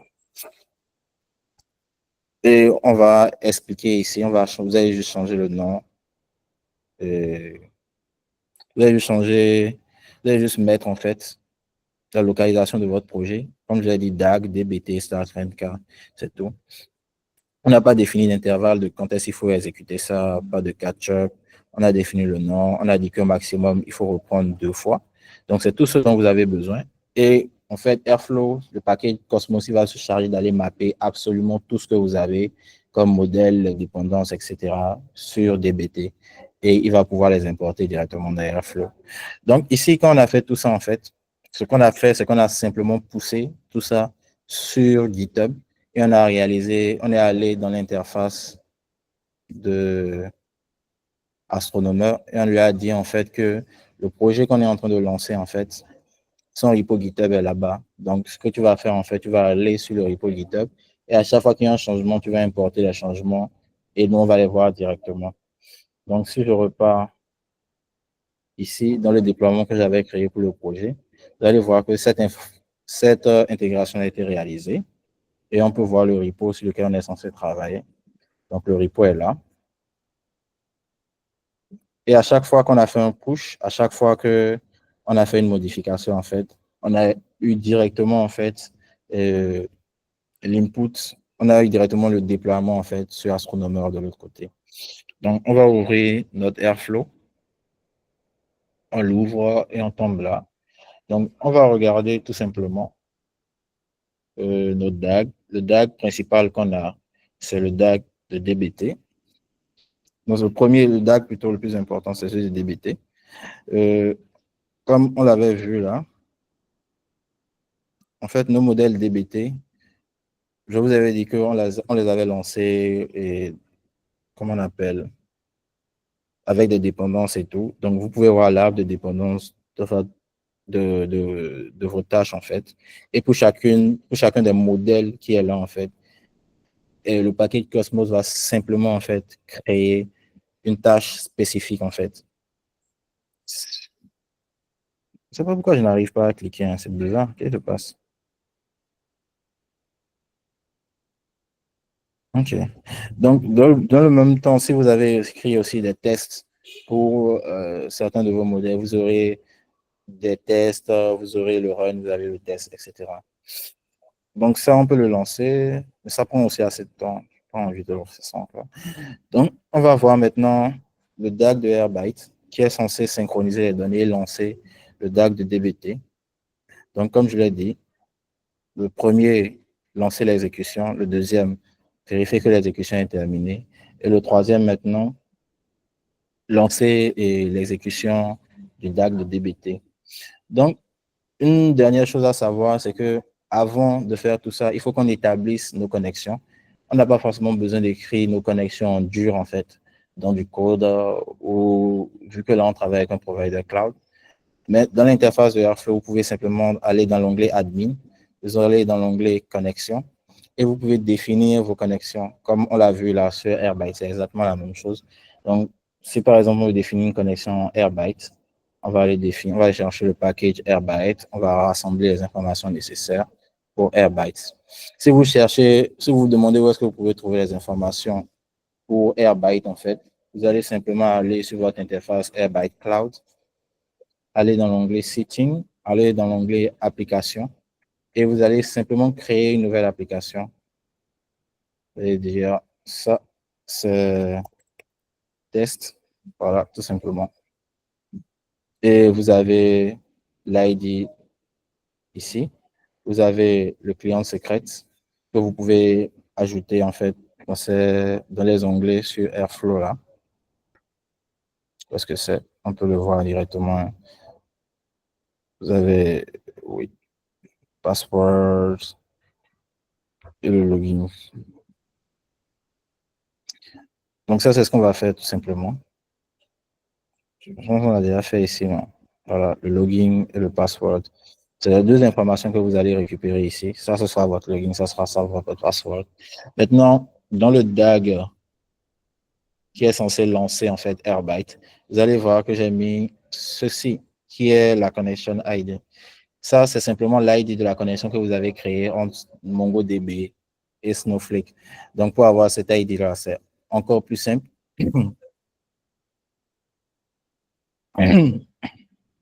C'est encore plus simple. Si vous cliquez sur votre connexion,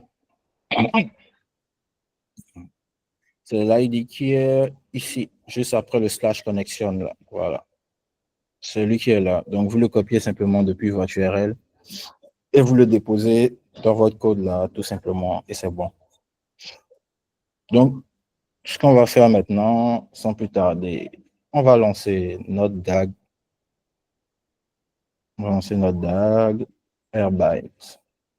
Et on va observer ce qui se passe. Donc, notre DAG, là, maintenant, on va le lancer automatiquement. On va le lancer manuellement. On va regarder l'exécution. Donc, on va voir que notre DAG, il est lancé. Il tourne. Donc, on peut regarder les logs. Notre DAG, il tourne. Donc, là, on est censé avoir lancé l'exécution de Airbyte. Donc, on va aller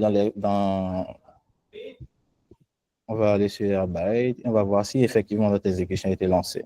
Donc, on regarde là, on voit que oui, effectivement, l'exécution qu'on a demandée, en fait, a été lancée depuis Airflow. Donc là, ça va tourner un moment. Et comme on l'a dit là maintenant, on aura cette tâche-là, le sensor, qui lui, en fait, va aller checker à un intervalle de temps précis si, en fait, le job est réellement terminé. Donc, vous voyez, il a déjà fait une fois. Il va une deuxième fois, il regarde. On attend et on voit où est-ce qu'on en est. Donc là, notre job a commencé. Ça va prendre un bout de temps.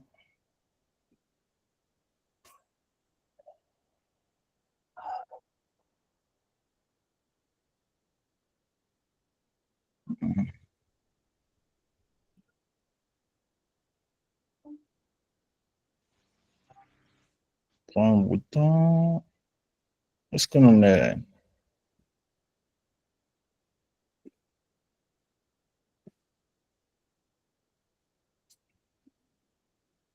OK.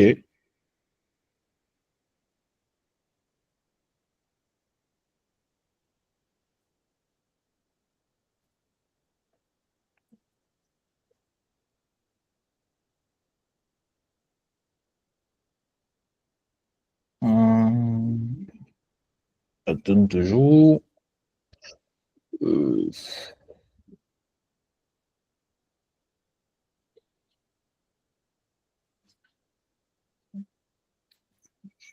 Donc, on va attendre. On a oublié. On n'a pas trop le choix. En OK. attendant, Non, je je pense vais qu'on a peut-être. fini. On a fini d'attendre déjà. Donc, ça, l'exécution est terminée. Donc, on peut retourner sur notre interface là.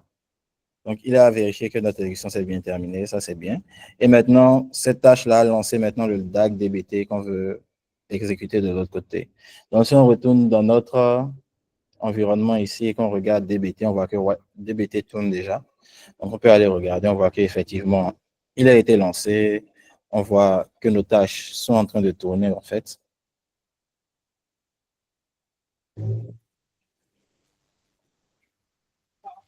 Donc, certaines de nos tâches sont déjà en succès. Donc, s'il y a un problème, ça, vous le voyez directement.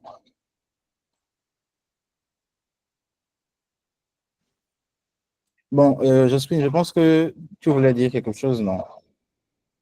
Donc, Oui, on oui, attend, en attendant qu'on se regarde, regarder débuter en train de finir les tâches, bah, on peut simplement prendre quelques questions si on en a.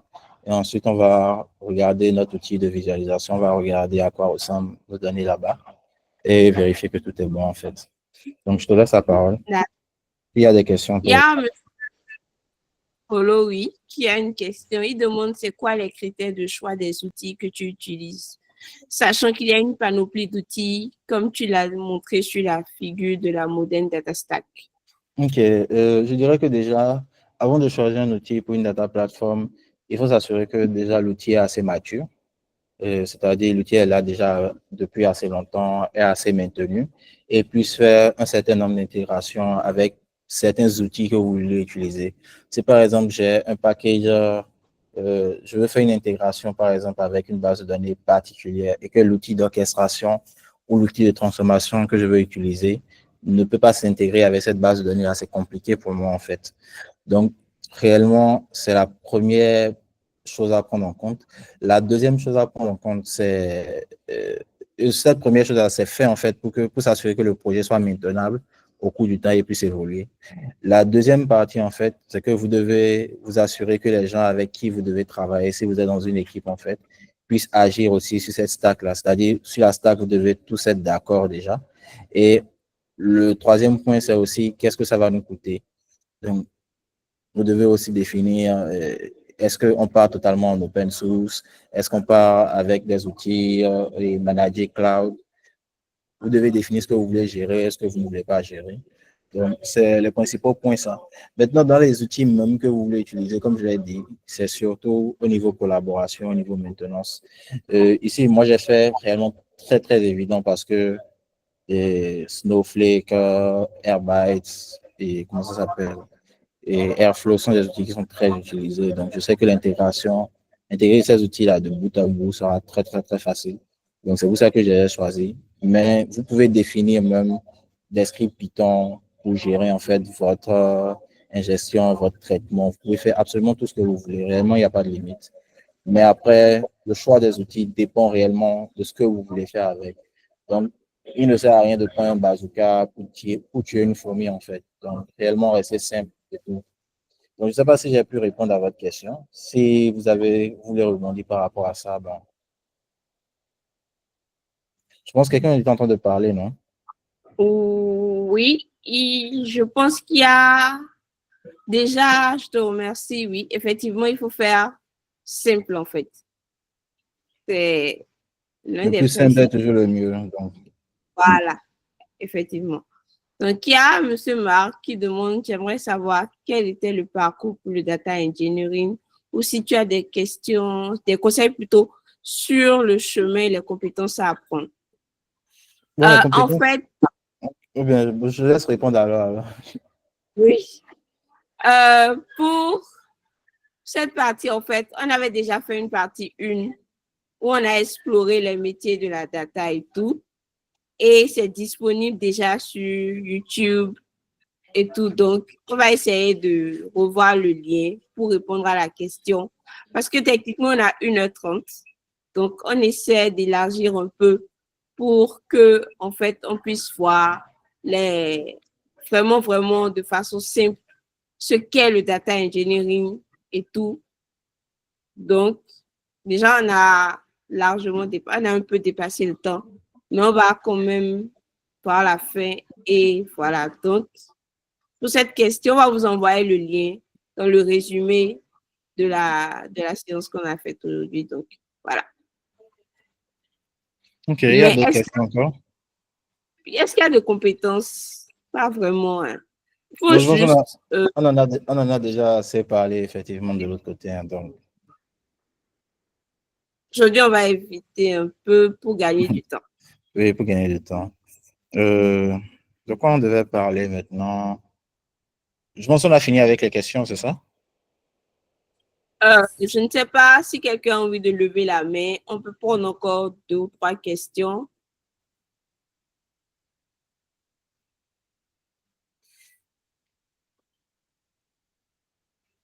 Non, pour l'instant, je n'ai pas. Pour l'instant, pas de questions. OK, donc comme on a regardé là, en fait, nos données, en fait, notre DAC DBT s'est bien exécuté. Ça dit qu'on est allé se connecter à Snowflake, on a run les modèles comme on l'avait fait dans le terminal là, mais là, directement via l'interface. Donc, pour résumer le chemin, le DAG principal, il se connecte sur Airbyte, il lance le job depuis Airbyte, la synchronisation des données depuis Airbyte. S'il y a de nouvelles données, il va les mettre. S'il n'y a pas de nouvelles données, bah, comme on l'a vu là, en fait, si je repasse ici, vous allez voir la mise 0. Ça veut dire qu'il n'y a pas de nouvelles données, il n'y a rien qui a changé. Donc, pas besoin de faire un job particulier. S'il y en avait s'il y avait des données qui ont changé, bah, on va voir que les données ont été déplacées, etc. Et tout.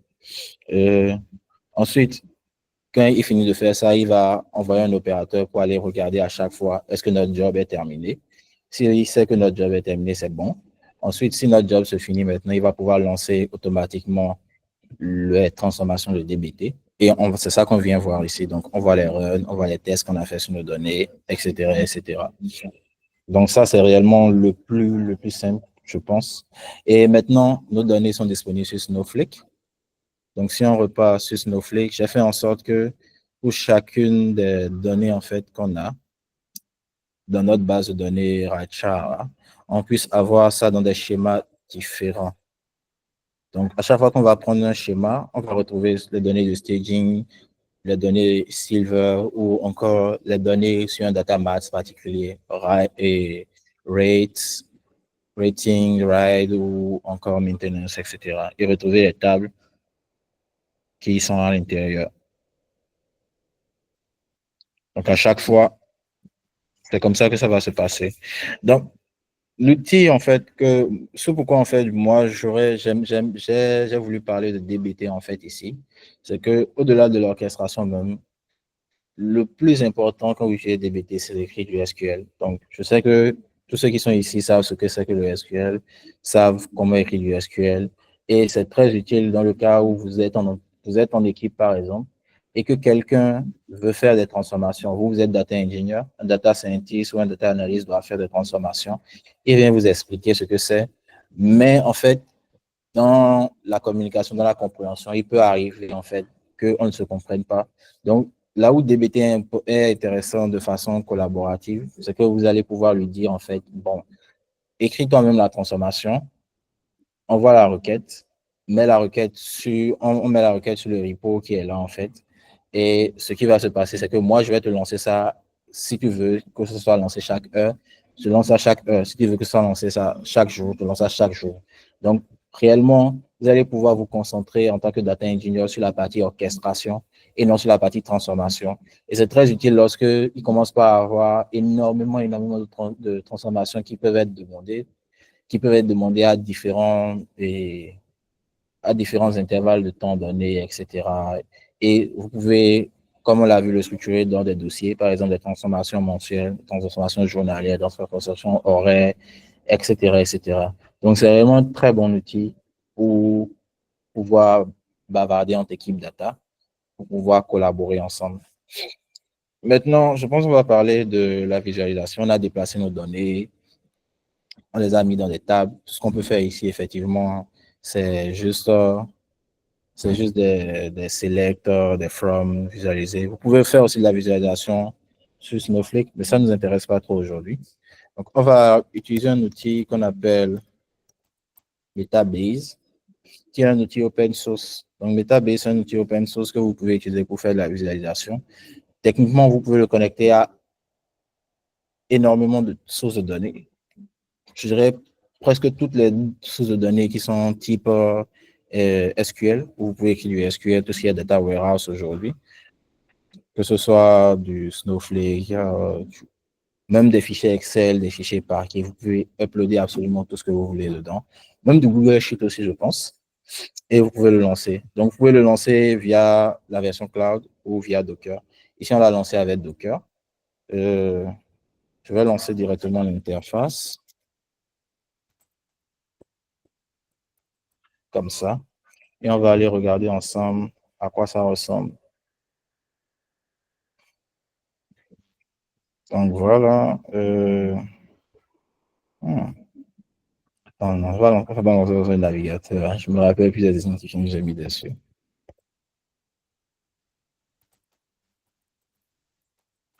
OK.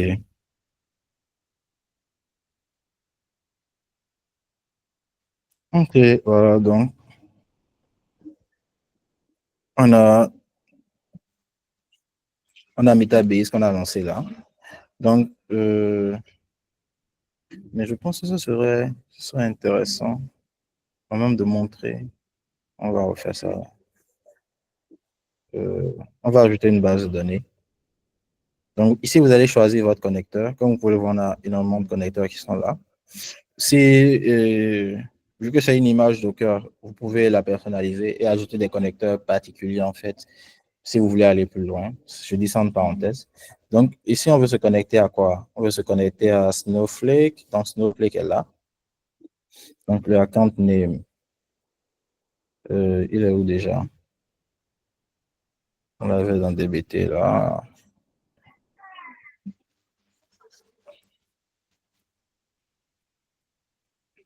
OK. Le nom d'utilisateur, il était là.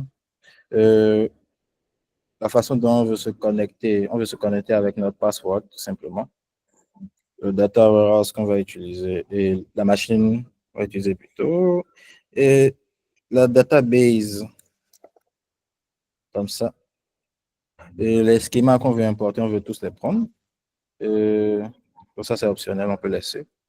Et comment est-ce qu'on va nommer notre connexion? On va l'appeler Snowflake Test, comme ça. Et on va sauvegarder ça.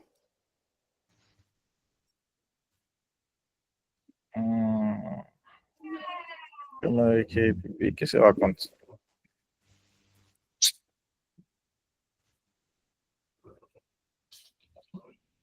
Ok, j'ai pas mis la bonne base de données, je pense.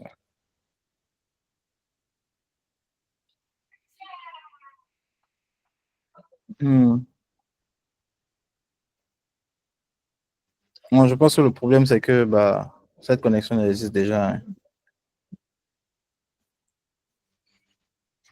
Je pense que cette connexion elle existe déjà. Oui, comment ça s'appelait notre base de données? Ouais. Bien, même, on va utiliser notre base de données. Hein, comme ça. Voilà. Mais effectivement, ça ne marchait pas parce que on avait déjà connecté la base de données. Si je repars sur mes bases de données là, je peux voir ma base de données. On va synchroniser les tables. Techniquement, lorsque vous finissez de synchroniser vos bases de données là, vous allez pouvoir aller dans. Voilà. Vous allez pouvoir aller sur votre base de données. Vous allez pouvoir voir votre base de données, voir les différents schémas qui y sont, les différentes tables qui y sont. Donc, on va prendre par exemple, on va prendre le rating par exemple. Et voilà. On voit à quoi ressemble notre truc et tout. Donc, on va retenir simplement on va retenir sur l'interface. On va voir comment est-ce qu'on peut visualiser rapidement. Ici, on va pas perdre du temps. C'est pourquoi je choisis Metabase déjà, c'est que avec Metabase, vous avez la possibilité d'avoir des sortes de templates, c'est-à-dire qu'il peut scanner en fait une table que vous lui remettez et pouvoir en fait regarder directement dedans, pouvoir en fait vous faire rapidement en fait un dashboard qui va vous générer. Donc, on était où déjà?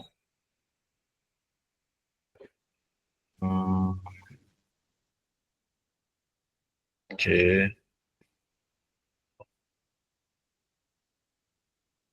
Je me rappelle. C'est pas grave. On peut faire un nouveau. On va faire tableau de bord comme ça. On va l'appeler test. Et on va créer notre tableau de bord. Donc, pour ajouter un graphique, c'est pas compliqué.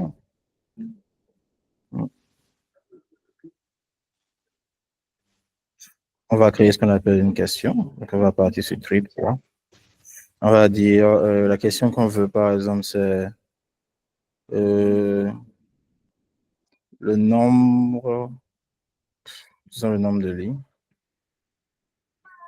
Le nombre de lignes, le nombre de courses, par exemple, par statut, tout simplement. Donc, on peut faire visualiser. On voit que la plupart les courses qu'on a faites, en fait, sont terminées. Je pense qu'on va essayer de modifier ça, hein. Un peu trop simple. On peut ajouter d'autres indicateurs, un peu comme la date, par exemple. Start date par mois. Ouais, ça m'a l'air bien. On va visualiser ça. Voilà. Donc, on aura cette table-là qu'on peut visualiser en graphique ici. Donc, ça, c'est le nombre de courses terminées par mois sur toutes nos données qu'on a. Donc, on peut sauvegarder ça. On sauvegarde ça et on ajoute ça à notre dashboard, tout simplement comme ça. Donc, on va sauvegarder ça peut-être comme ça. Voilà. Donc, ça, réellement, c'est ce que Metabase vous permet de faire, très simplement. C'est très, très user-friendly dans le sens où vous n'avez même pas besoin, en fait, d'aller sur votre dashboard et de commencer par écrire du SQL avant de pouvoir faire des agrégations, des transformations, de pouvoir relier des tables et de pouvoir visualiser vos données.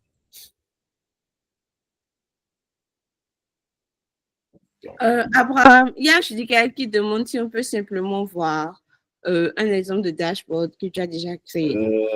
Oui. On Facile. va, ok, on va regarder ce dashboard-là, qui était dashboard sur les ratings, sur les notes qui sont données aux utilisateurs, par exemple. Vous pouvez ajouter des filtres et tout. Je pense que ça va prendre un certain moment avant de se charger.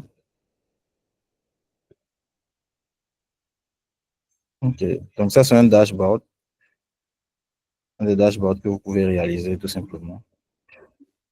Ce qui est bien, c'est que c'est une plateforme où vous pouvez aussi partager ce dashboard-là si vous l'installez sur votre serveur avec une URL, tout ce que vous voulez et tout.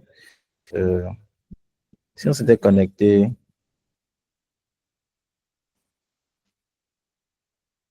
que je revois, hein. J'avais préparé des dashboards déjà. Et maintenant, par exemple. Voilà. Donc là, comme on l'a vu, en fait, si c'est que quelque chose change dans vos données et que aujourd'hui on a fait une synchronisation et que les chiffres ont changé, tout et tout, vous aurez les données du jour en question qui vont simplement apparaître sur le dashboard. Donc, au final, les parties prenantes, que ce soit le management, la direction, les équipes techniques ou autres, auront juste besoin d'aller sur le dashboard, les équipes analystes, et de voir ce qui s'est passé, par exemple, la journée, les différentes métriques qu'on a calculées, etc., etc. Donc, tout le travail que vous avez fait en sous-marin, je dirais que c'est le premier layer de valorisation que vous pouvez avoir, en fait. Donc, c'est le dashboard ou des outils dashboard. Je pense qu'on aura peut-être une autre séance où on va réellement approfondir le sujet.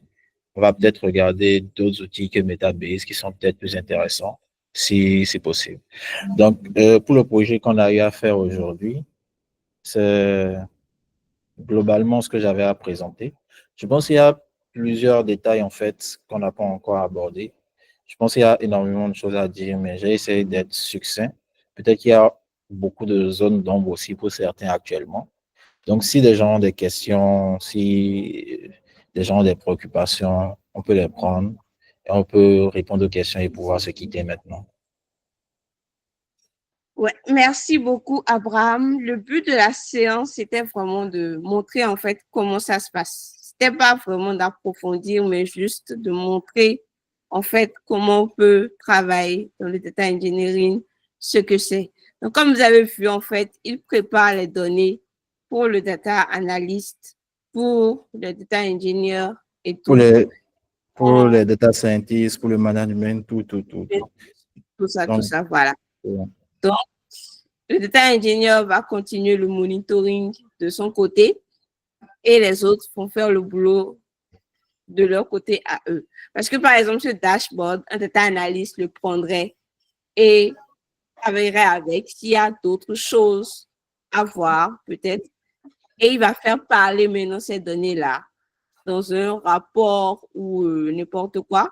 Le data scientist va prendre ces données-là, par exemple, et si c'est qu'il y a des prédictions à faire, il le fait, et ainsi de suite, ainsi de suite. Donc, le data engineer, son rôle, c'est vraiment de préparer les données, en fait, et de les fournir aux autres membres de l'équipe data. Si je devais résumer, c'est un peu ça. Donc, on va essayer de programmer nos séances. On a largement dépassé l'heure, mais c'est pour la bonne cause. On va peut-être prendre une ou deux questions avant de se quitter, si c'est bon pour tout le monde. J'espère que vous avez apprécié la séance des pratiques. Réagissez, je ne sais pas. Voilà. Ça nous aide en fait à savoir s'il faut préparer une autre séance pour mieux expliquer les concepts et tout. Merci.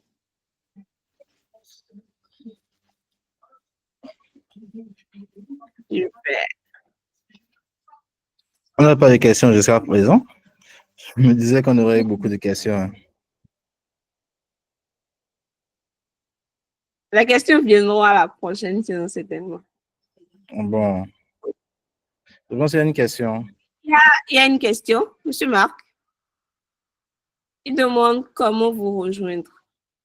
Comment nous rejoindre, comment? Je ne vais pas comprendre. Marc, vous levez la main et parler, hein. Il n'y a pas de souci. Je te laisse le micro. Votre équipe. Ah, ok. D'accord. Notre équipe. On va parler après. Ok. On va parler après. Et en fait, Abraham est dans le groupe Python Bénin, donc vous pouvez le joindre là aussi. Il y a tous ces contacts et tout qu'on va mettre dans le résumé pour que vous les ayez et tout. Il y a aussi le lien du GitHub qu'on va ajouter dans le replay pour que vous puissiez bien voir les choses. C'est bon? Voilà, super. Donc, merci beaucoup. Je ne sais pas si encore, on va laisser peut-être une minute. Rappelez que tous ceux qui sont dans le Meet et qui ne sont pas encore dans le groupe Python Bénin peuvent écrire dans le chat, laisser leur numéro ou nous joindre sur LinkedIn pour qu'on les ajoute. Techniquement, on est censé.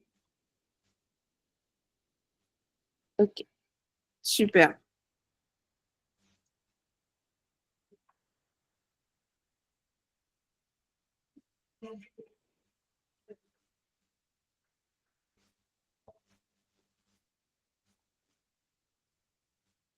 OK. On va attendre encore quelques minutes, juste deux, parce que là, moi, j'ai un autre meet tout à l'heure.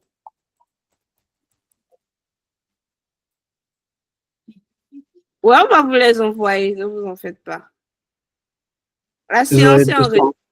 Vous aurez tout ce dont vous avez besoin. Et s'il y a des questions, vous pouvez me joindre en privé aussi pour en discuter. Ce n'est pas un souci.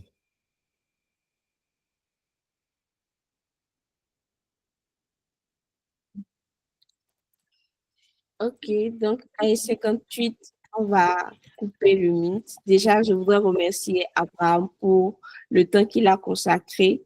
Je voudrais vous remercier, vous toutes vous tous qui êtes là et qui avez été assez patients pour suivre la séance. Infiniment merci. Et on va préparer une autre séance pour aller plus en profondeur. Donc, dans 2 minutes, je vais... Un mot. Tu as un mot, Abraham? Bon, le mot, c'est un peu ce que je prêche tout le temps, hein. Aujourd'hui, j'ai peut-être oublié de le dire quand on a commencé le data engineering réellement. Ça va devenir hyper important pour tout le monde. Parce que on a beaucoup plus de systèmes d'IA aujourd'hui qu'on veut nourrir. Et pour nourrir ces données-là, pour nourrir ces systèmes-là, pour créer ces systèmes, pour les maintenir, en fait, il faut des données de qualité. Tant qu'on n'a pas de données de qualité, bah, c'est difficile de faire des analyses de qualité. Et c'est encore plus difficile d'avoir des IA de qualité. Donc, réellement, euh, investir en data engineering, si on ne fait pas une équipe data, peu importe qu'on soit data scientist ou data analyst, avoir ces compétences-là, en fait, même si on n'est pas forcément spécialisé data engineer, c'est réellement toujours un top. Et si vous êtes data engineer, simplement, réellement, formez-vous, réellement, taffez, parce qu'il y a le travail, il y a énormément de choses à comprendre. Le domaine évolue très vite et tout. Et moi, je serais ravi, en fait, de partager cette passion-là avec tout un chacun. D'autant plus que tous ceux qui font de la data font du data engineering. Donc, réellement, n'hésitez pas et à vous former, à poser des questions et tout. Et si vous voulez qu'on en discute, bah, vous savez où me trouver. Oui, Donc, on c'était va tout. voir. Merci On va- beaucoup. Merci, Abraham. On va faire un tour sur les autres métiers, data analyst et data scientist aussi. Et oui, le replay sera disponible sur YouTube. Il y aura, comment dire, un petit message pour vous en parler avec le lien et tout. Donc, merci beaucoup à vous. Excellente matinée, fin de matinée, bon début d'après-midi. Prenez soin de vous.